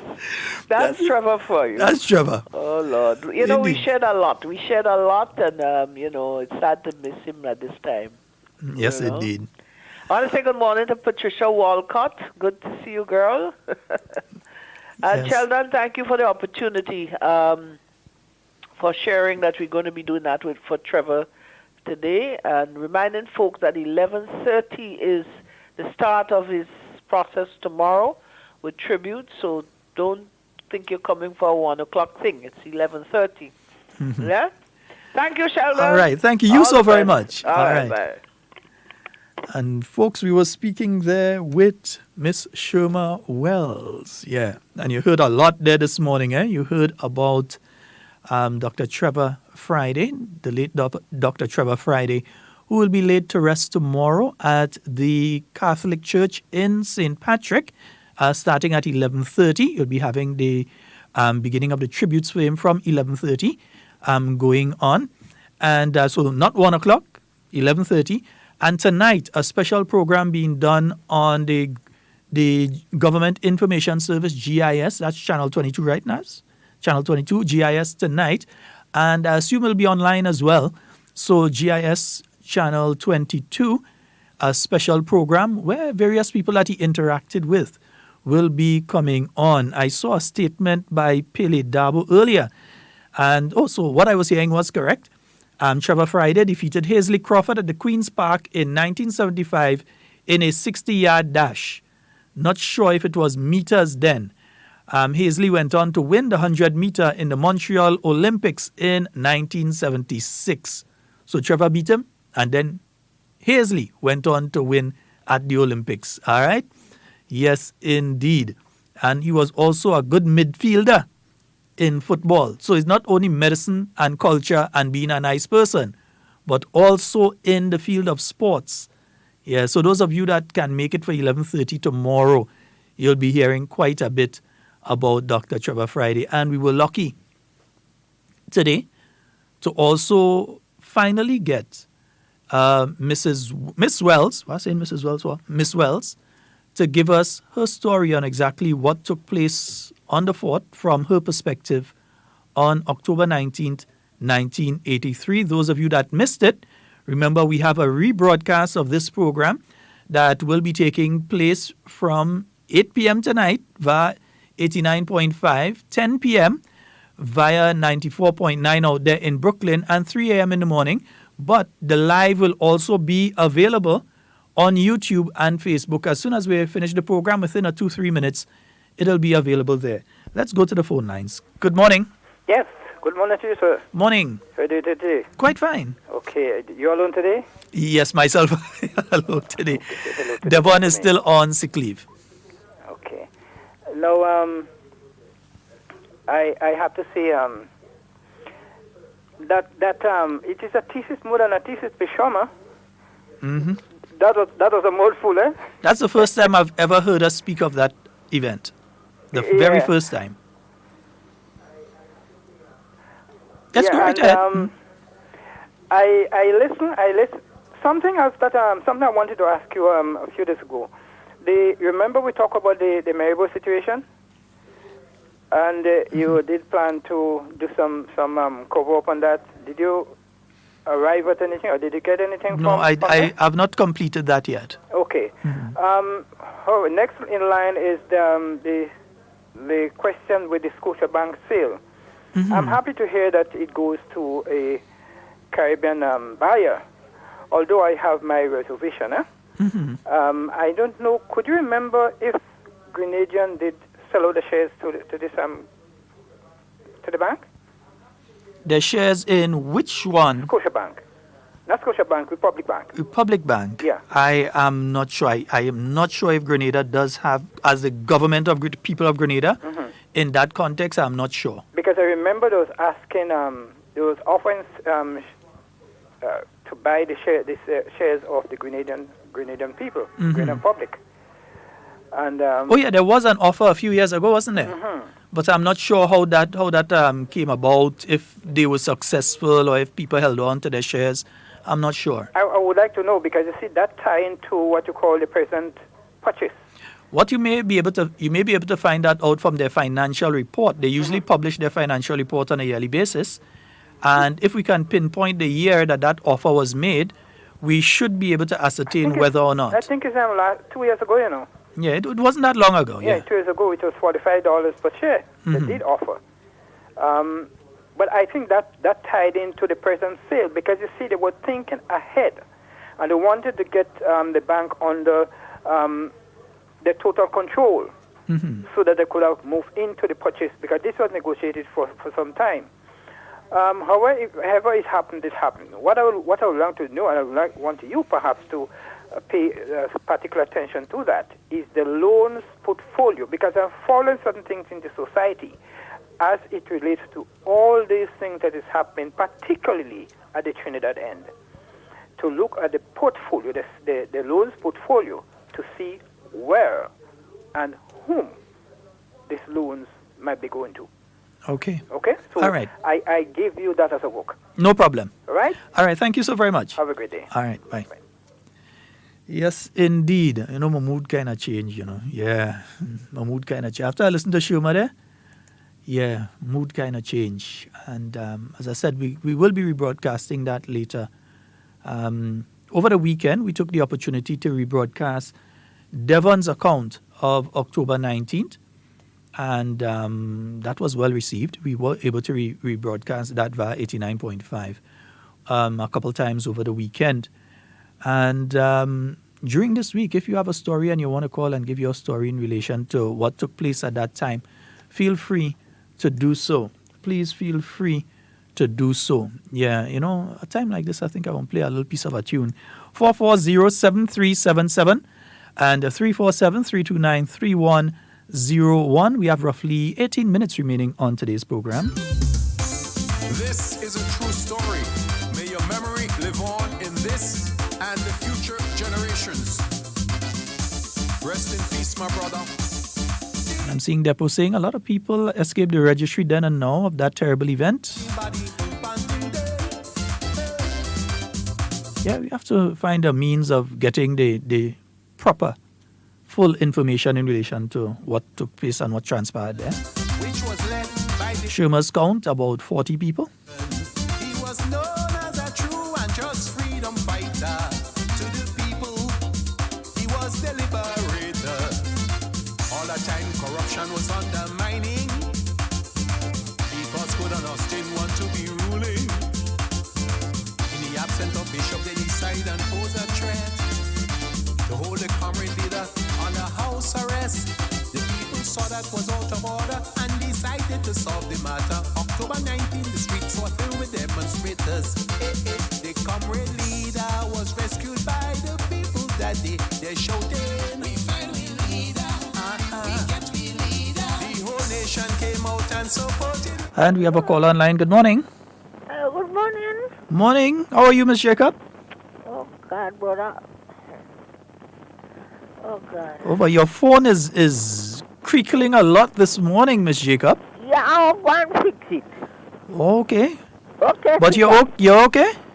Oh, God, Auntie Shoma make me break. Oh, God. Don't break down. Oh, We God. have, listen, God, I'm not one to hide from it. God. No, don't ball on the radio, Miss Jacob. You try. See, the thing is, we must talk about it because we as Grenadians must come to terms with it. We can't continue to hide from it. This has happened. It is not something that didn't happen. It happened. Yeah. There are various accounts of it. Yeah. We have to speak about it. From time to time, we must revisit it. That is the only way. That's the only way that many of us and many of you that were there, that were part of it, would get to deal with it. I would have been in the too. Because I had a lady friend, me and Miss Leota. Go knock so good. She said, "Miss Jacob, they freeing Uncle Bishop. And we going down." I tell her, "Yes, I'm going down." She said, "Miss Jacob, nothing can stop us." And to besides, she had two twins. She get somebody to see about the twins. Oh, God, all right. Oh, boy. I would have been in that. But when I come up, I dress. Well, let's just say. My clothes. When I put on my clothes now, going out of the room door to close the room door, a voice say, "Where you going?" God. So I thought was me under the asking me where I going. I go into the room, I ain't see her. I go in the sitting room, I ain't see her. I go in the kitchen. I say, "Shit, man, nothing no stopping me. I'm going down to free Uncle Bishop." Lord Jesus. Brother Sheldon, who tell me to do that? Why when I open the front door to go out in the veranda, I say, you neglect one. I want to hear if you neglect the gang that is in front of you. The voices in my head say, "Teresa, where you going? Where you going?" Oh, God, Brother Sheldon, I just make sure I take all the shoes in my foot. That was 8:30. I get on that bed. I drop asleep. And you know when I get up? I get up about 4 o'clock. 4 o'clock, the Lord wakes me up. When I wake up, I hear Brother Dave. I say, "Sit up, start to ball." Ah, boy. But I said, that was a nice piece, no? Oh, God. All right, Miss Jacob. So nice. You try and relax yourself. We know how this gets some people, but try and relax today. All right? Yes. Okay, my dear. You try to enjoy the rest of your day today. Yeah. God bless you. All right. Same to you. Love you too. Bye-bye. All right. Yes, indeed. We know that this does affect different people in different ways, huh? And that's why we try to get the stories every year. We try to record the stories of various people. We try to do that, yeah? We try to get it from different perspectives on a yearly basis. Last year, we heard from one of the soldiers who were on the fort removing bodies. We heard from him.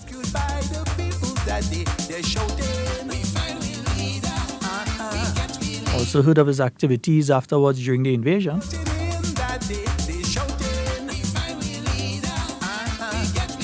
4407377 and 347-329-3101.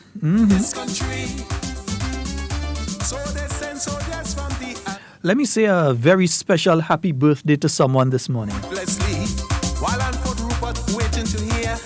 Good morning to you, Anderson Peters. Yes, indeed.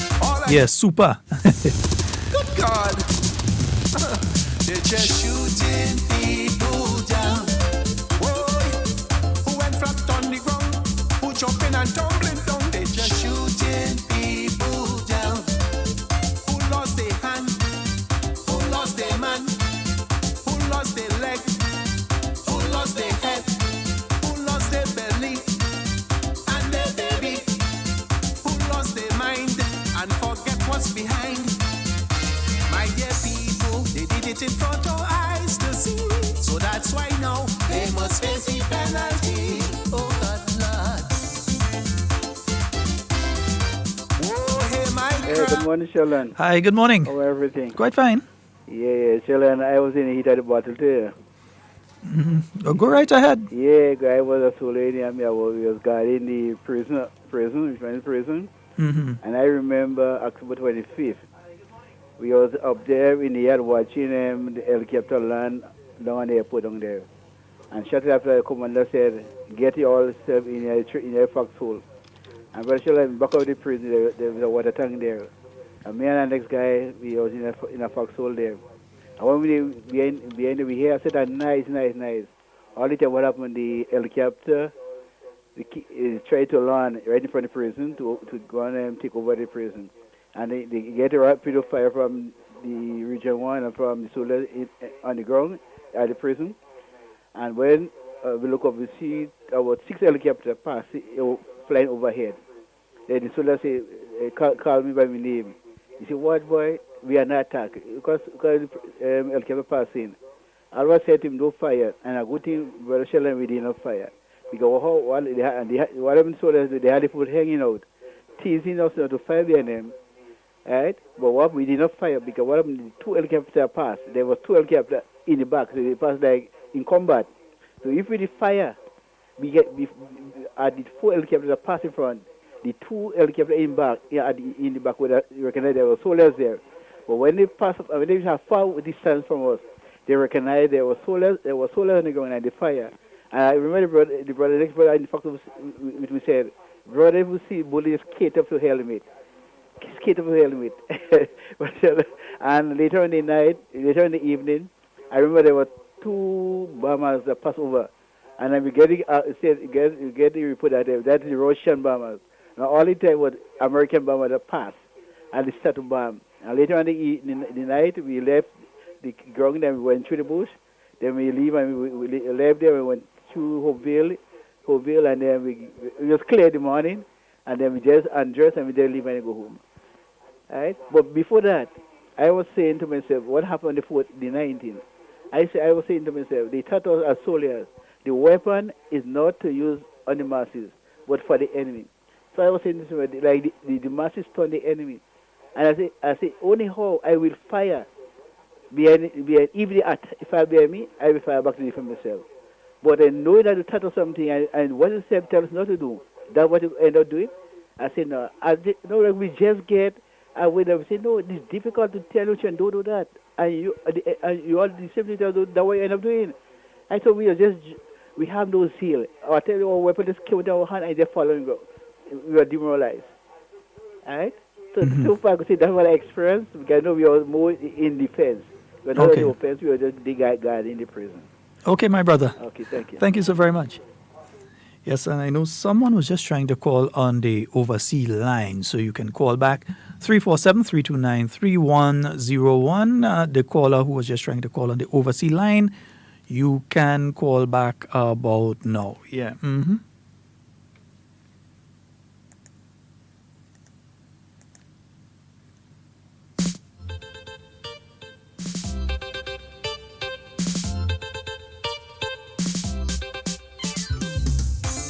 This is a true story. May your memory live on in this and the future generations. Rest in peace, my brother.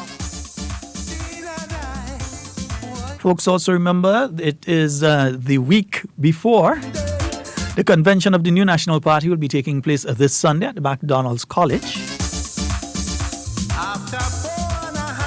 So we expect the delegates and the observers and so on. You've already got your information.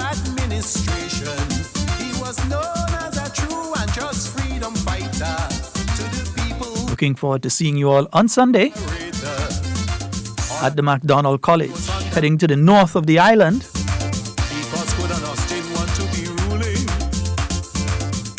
Let me say a special good morning to my good buddy Andre Donald. I know he's not on island right now, but I know that he's going to get the message. Scotty and Scotty, good morning. Olive, good morning to you, and Blossom. Yeah, Patricia, I'm seeing all of you. Hope that you all have a fabulous day today. Folks, remember that special program on the GIS tonight from 8 p.m. That special program that will be done in honor of Dr. Trevor Friday. Wonderful patriot.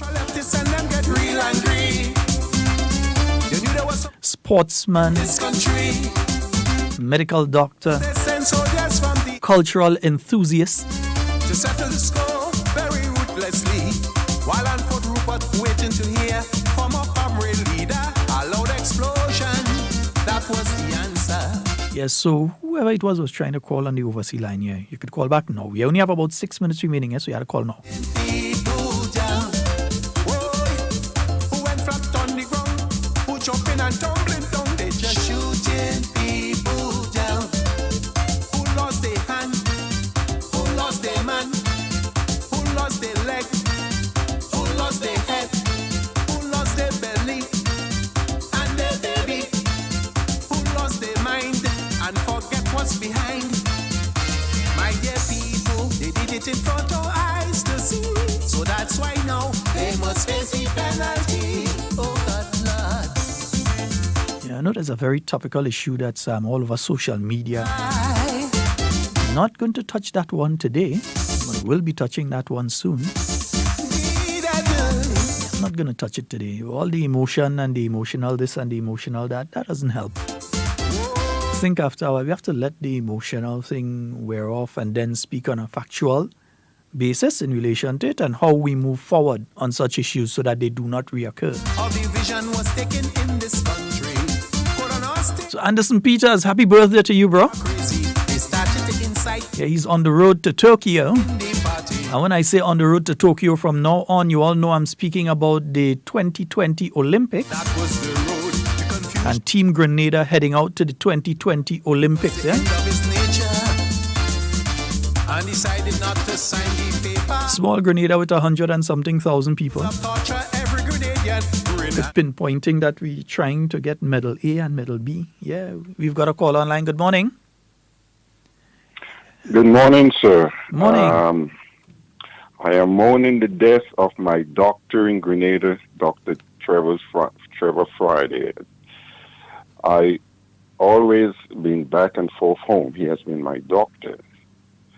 And one day I left town on a bus. When I got off the bus, I had so much pain in my leg, in my knees all over. So someone rushed me to my doctor. When I got to Dr. Friday's office, "You sick, but he had to make you laugh." He said, "Boy, you have rich man disease." I said, "Dr. Trevor, what is the rich man disease?" He said, "You have gout." Dr. Friday prescribed and gave me some tablets. As far as I heard, gout usually repeats itself. After Dr. Friday treated me, up to this day, the gout never returned. But he made me laugh and say I had Richmond disease and I was poor. Have a blessed day, sir. Thank you very much.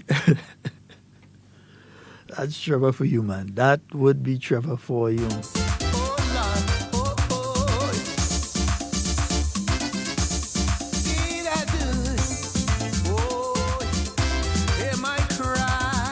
Yeah, folks, we're into the final 2 minutes of today's program. I don't think I'll be able to take any more phone calls right now. Everyone was shocked, real shocked, being in this bloody massacre. You know, last week was a very interesting weekend. Had so much things. And the week that I was out, so they had the issue of the passport. You know, a lot of folks saying that the new price of the passport puts it just beyond their reach financially. And you can't tell a person that they have to be able to afford it. If they say they know their pocket, if they say they can't afford it at the new price, it means they understand their pocket and they understand that they can't afford it.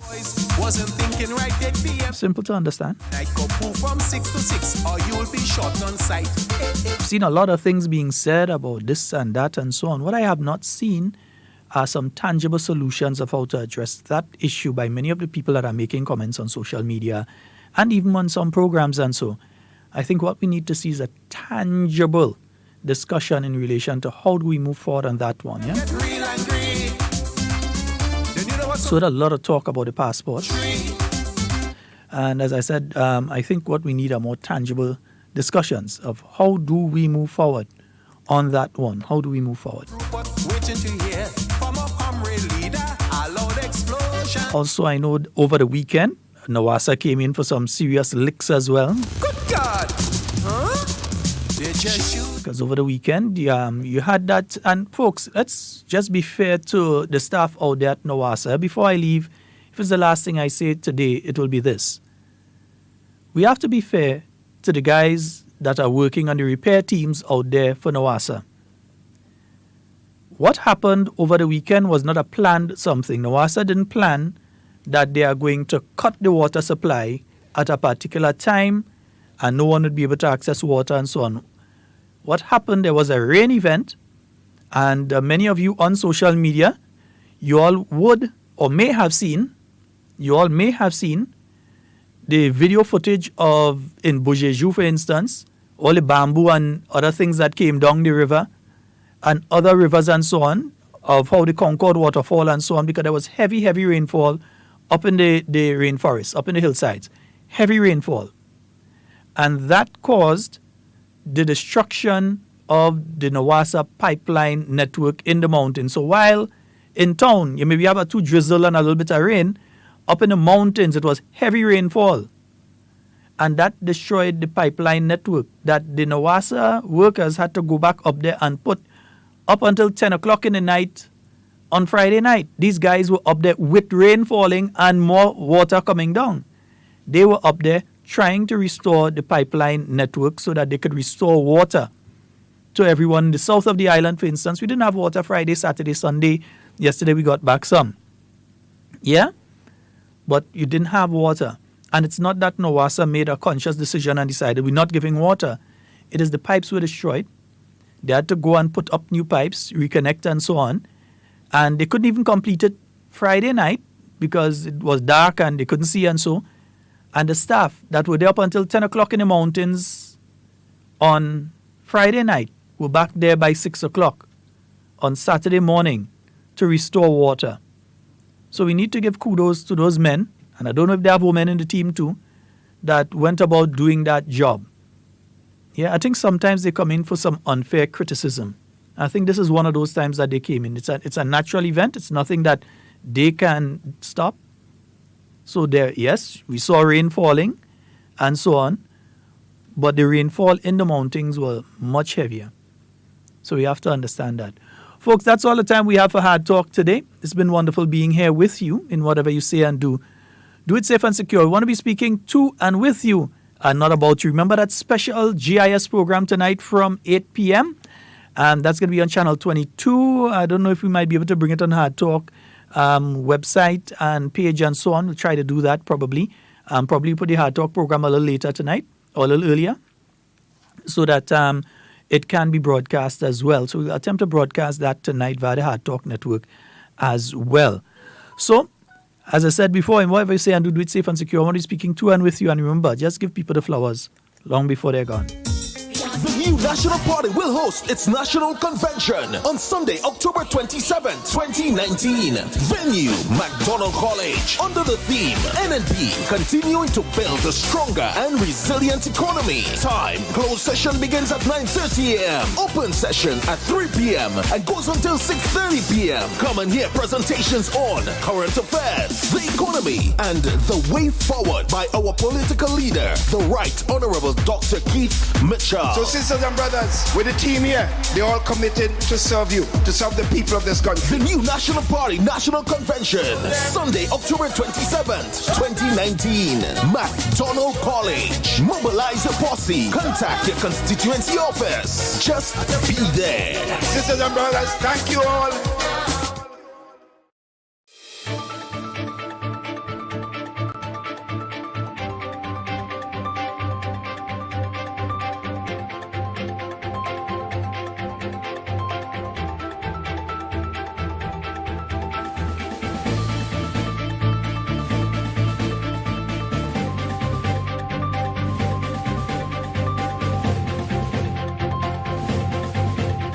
Unions refuse to show up to conciliation meeting in deadlocked wage negotiations. We'll have details to this story and more in the National Report.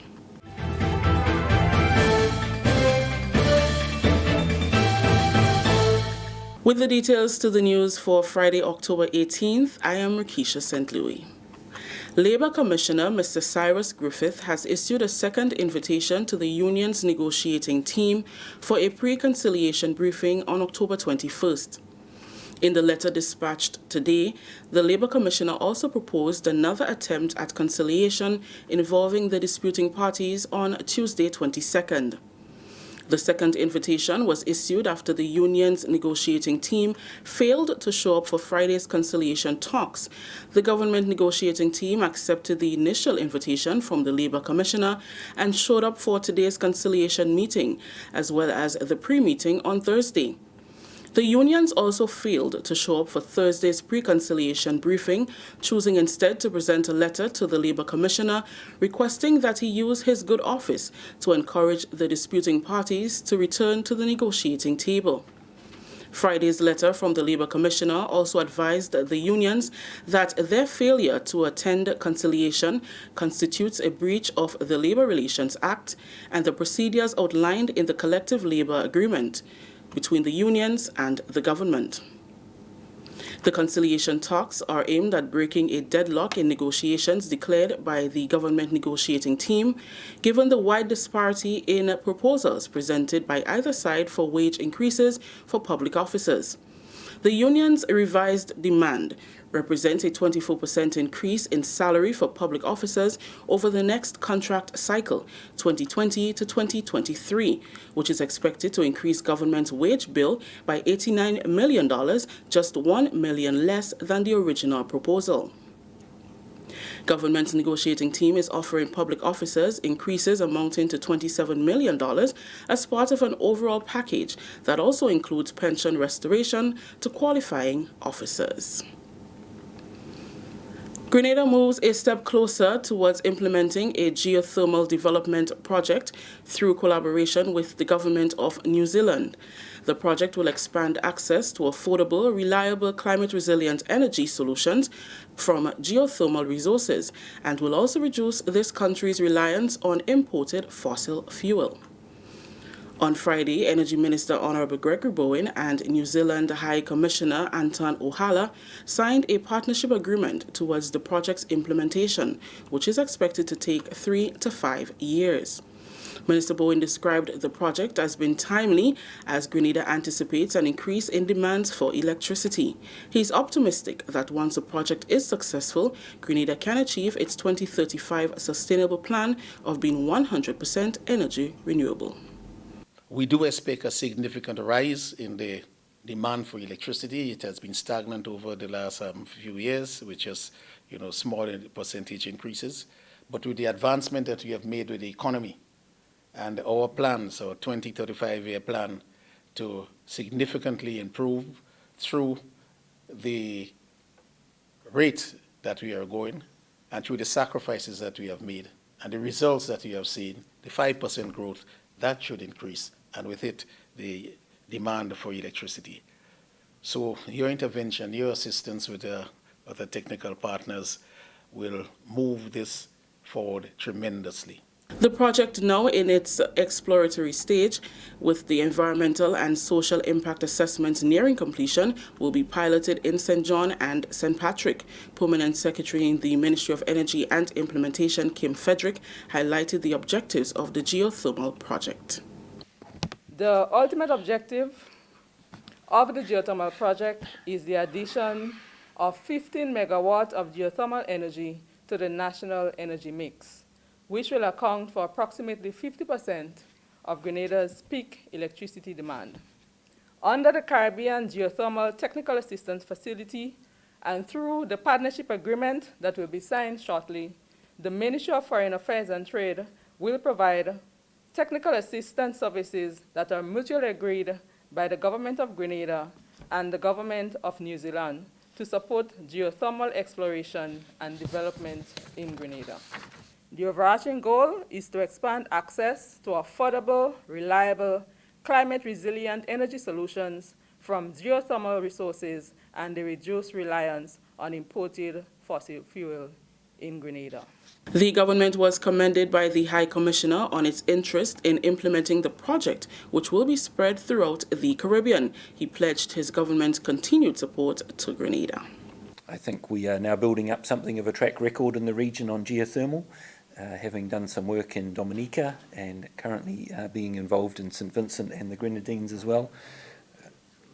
And I think that at the pace that the government of Grenada is comfortable at proceeding with this project, we're very keen to continue providing support. Still with the news, Prime Minister Dr. the Right Honourable Keith Mitchell met Friday with New Zealand's High Commissioner for Barbados and the member states of the Caribbean Community, Anton Ohala.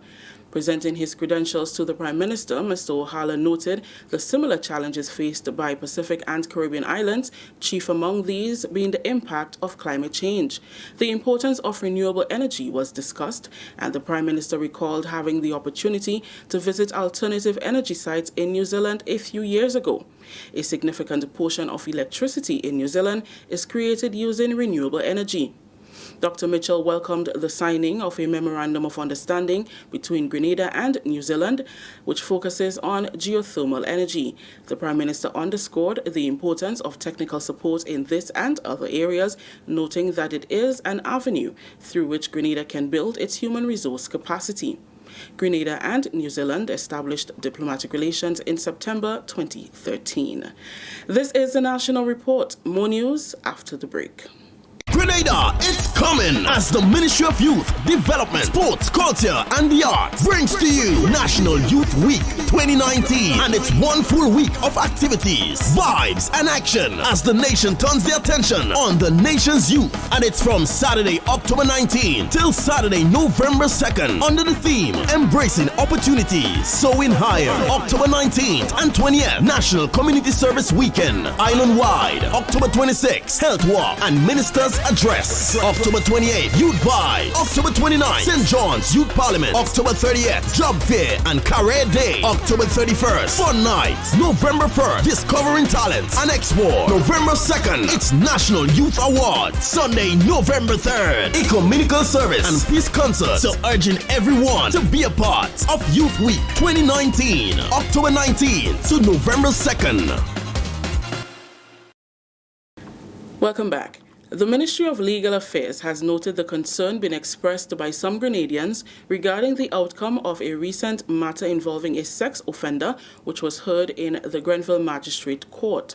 Information from the court has revealed that a 24-year-old man alleged to be a pastor was charged summarily and pleaded guilty to indecently assaulting a 5-year-old child.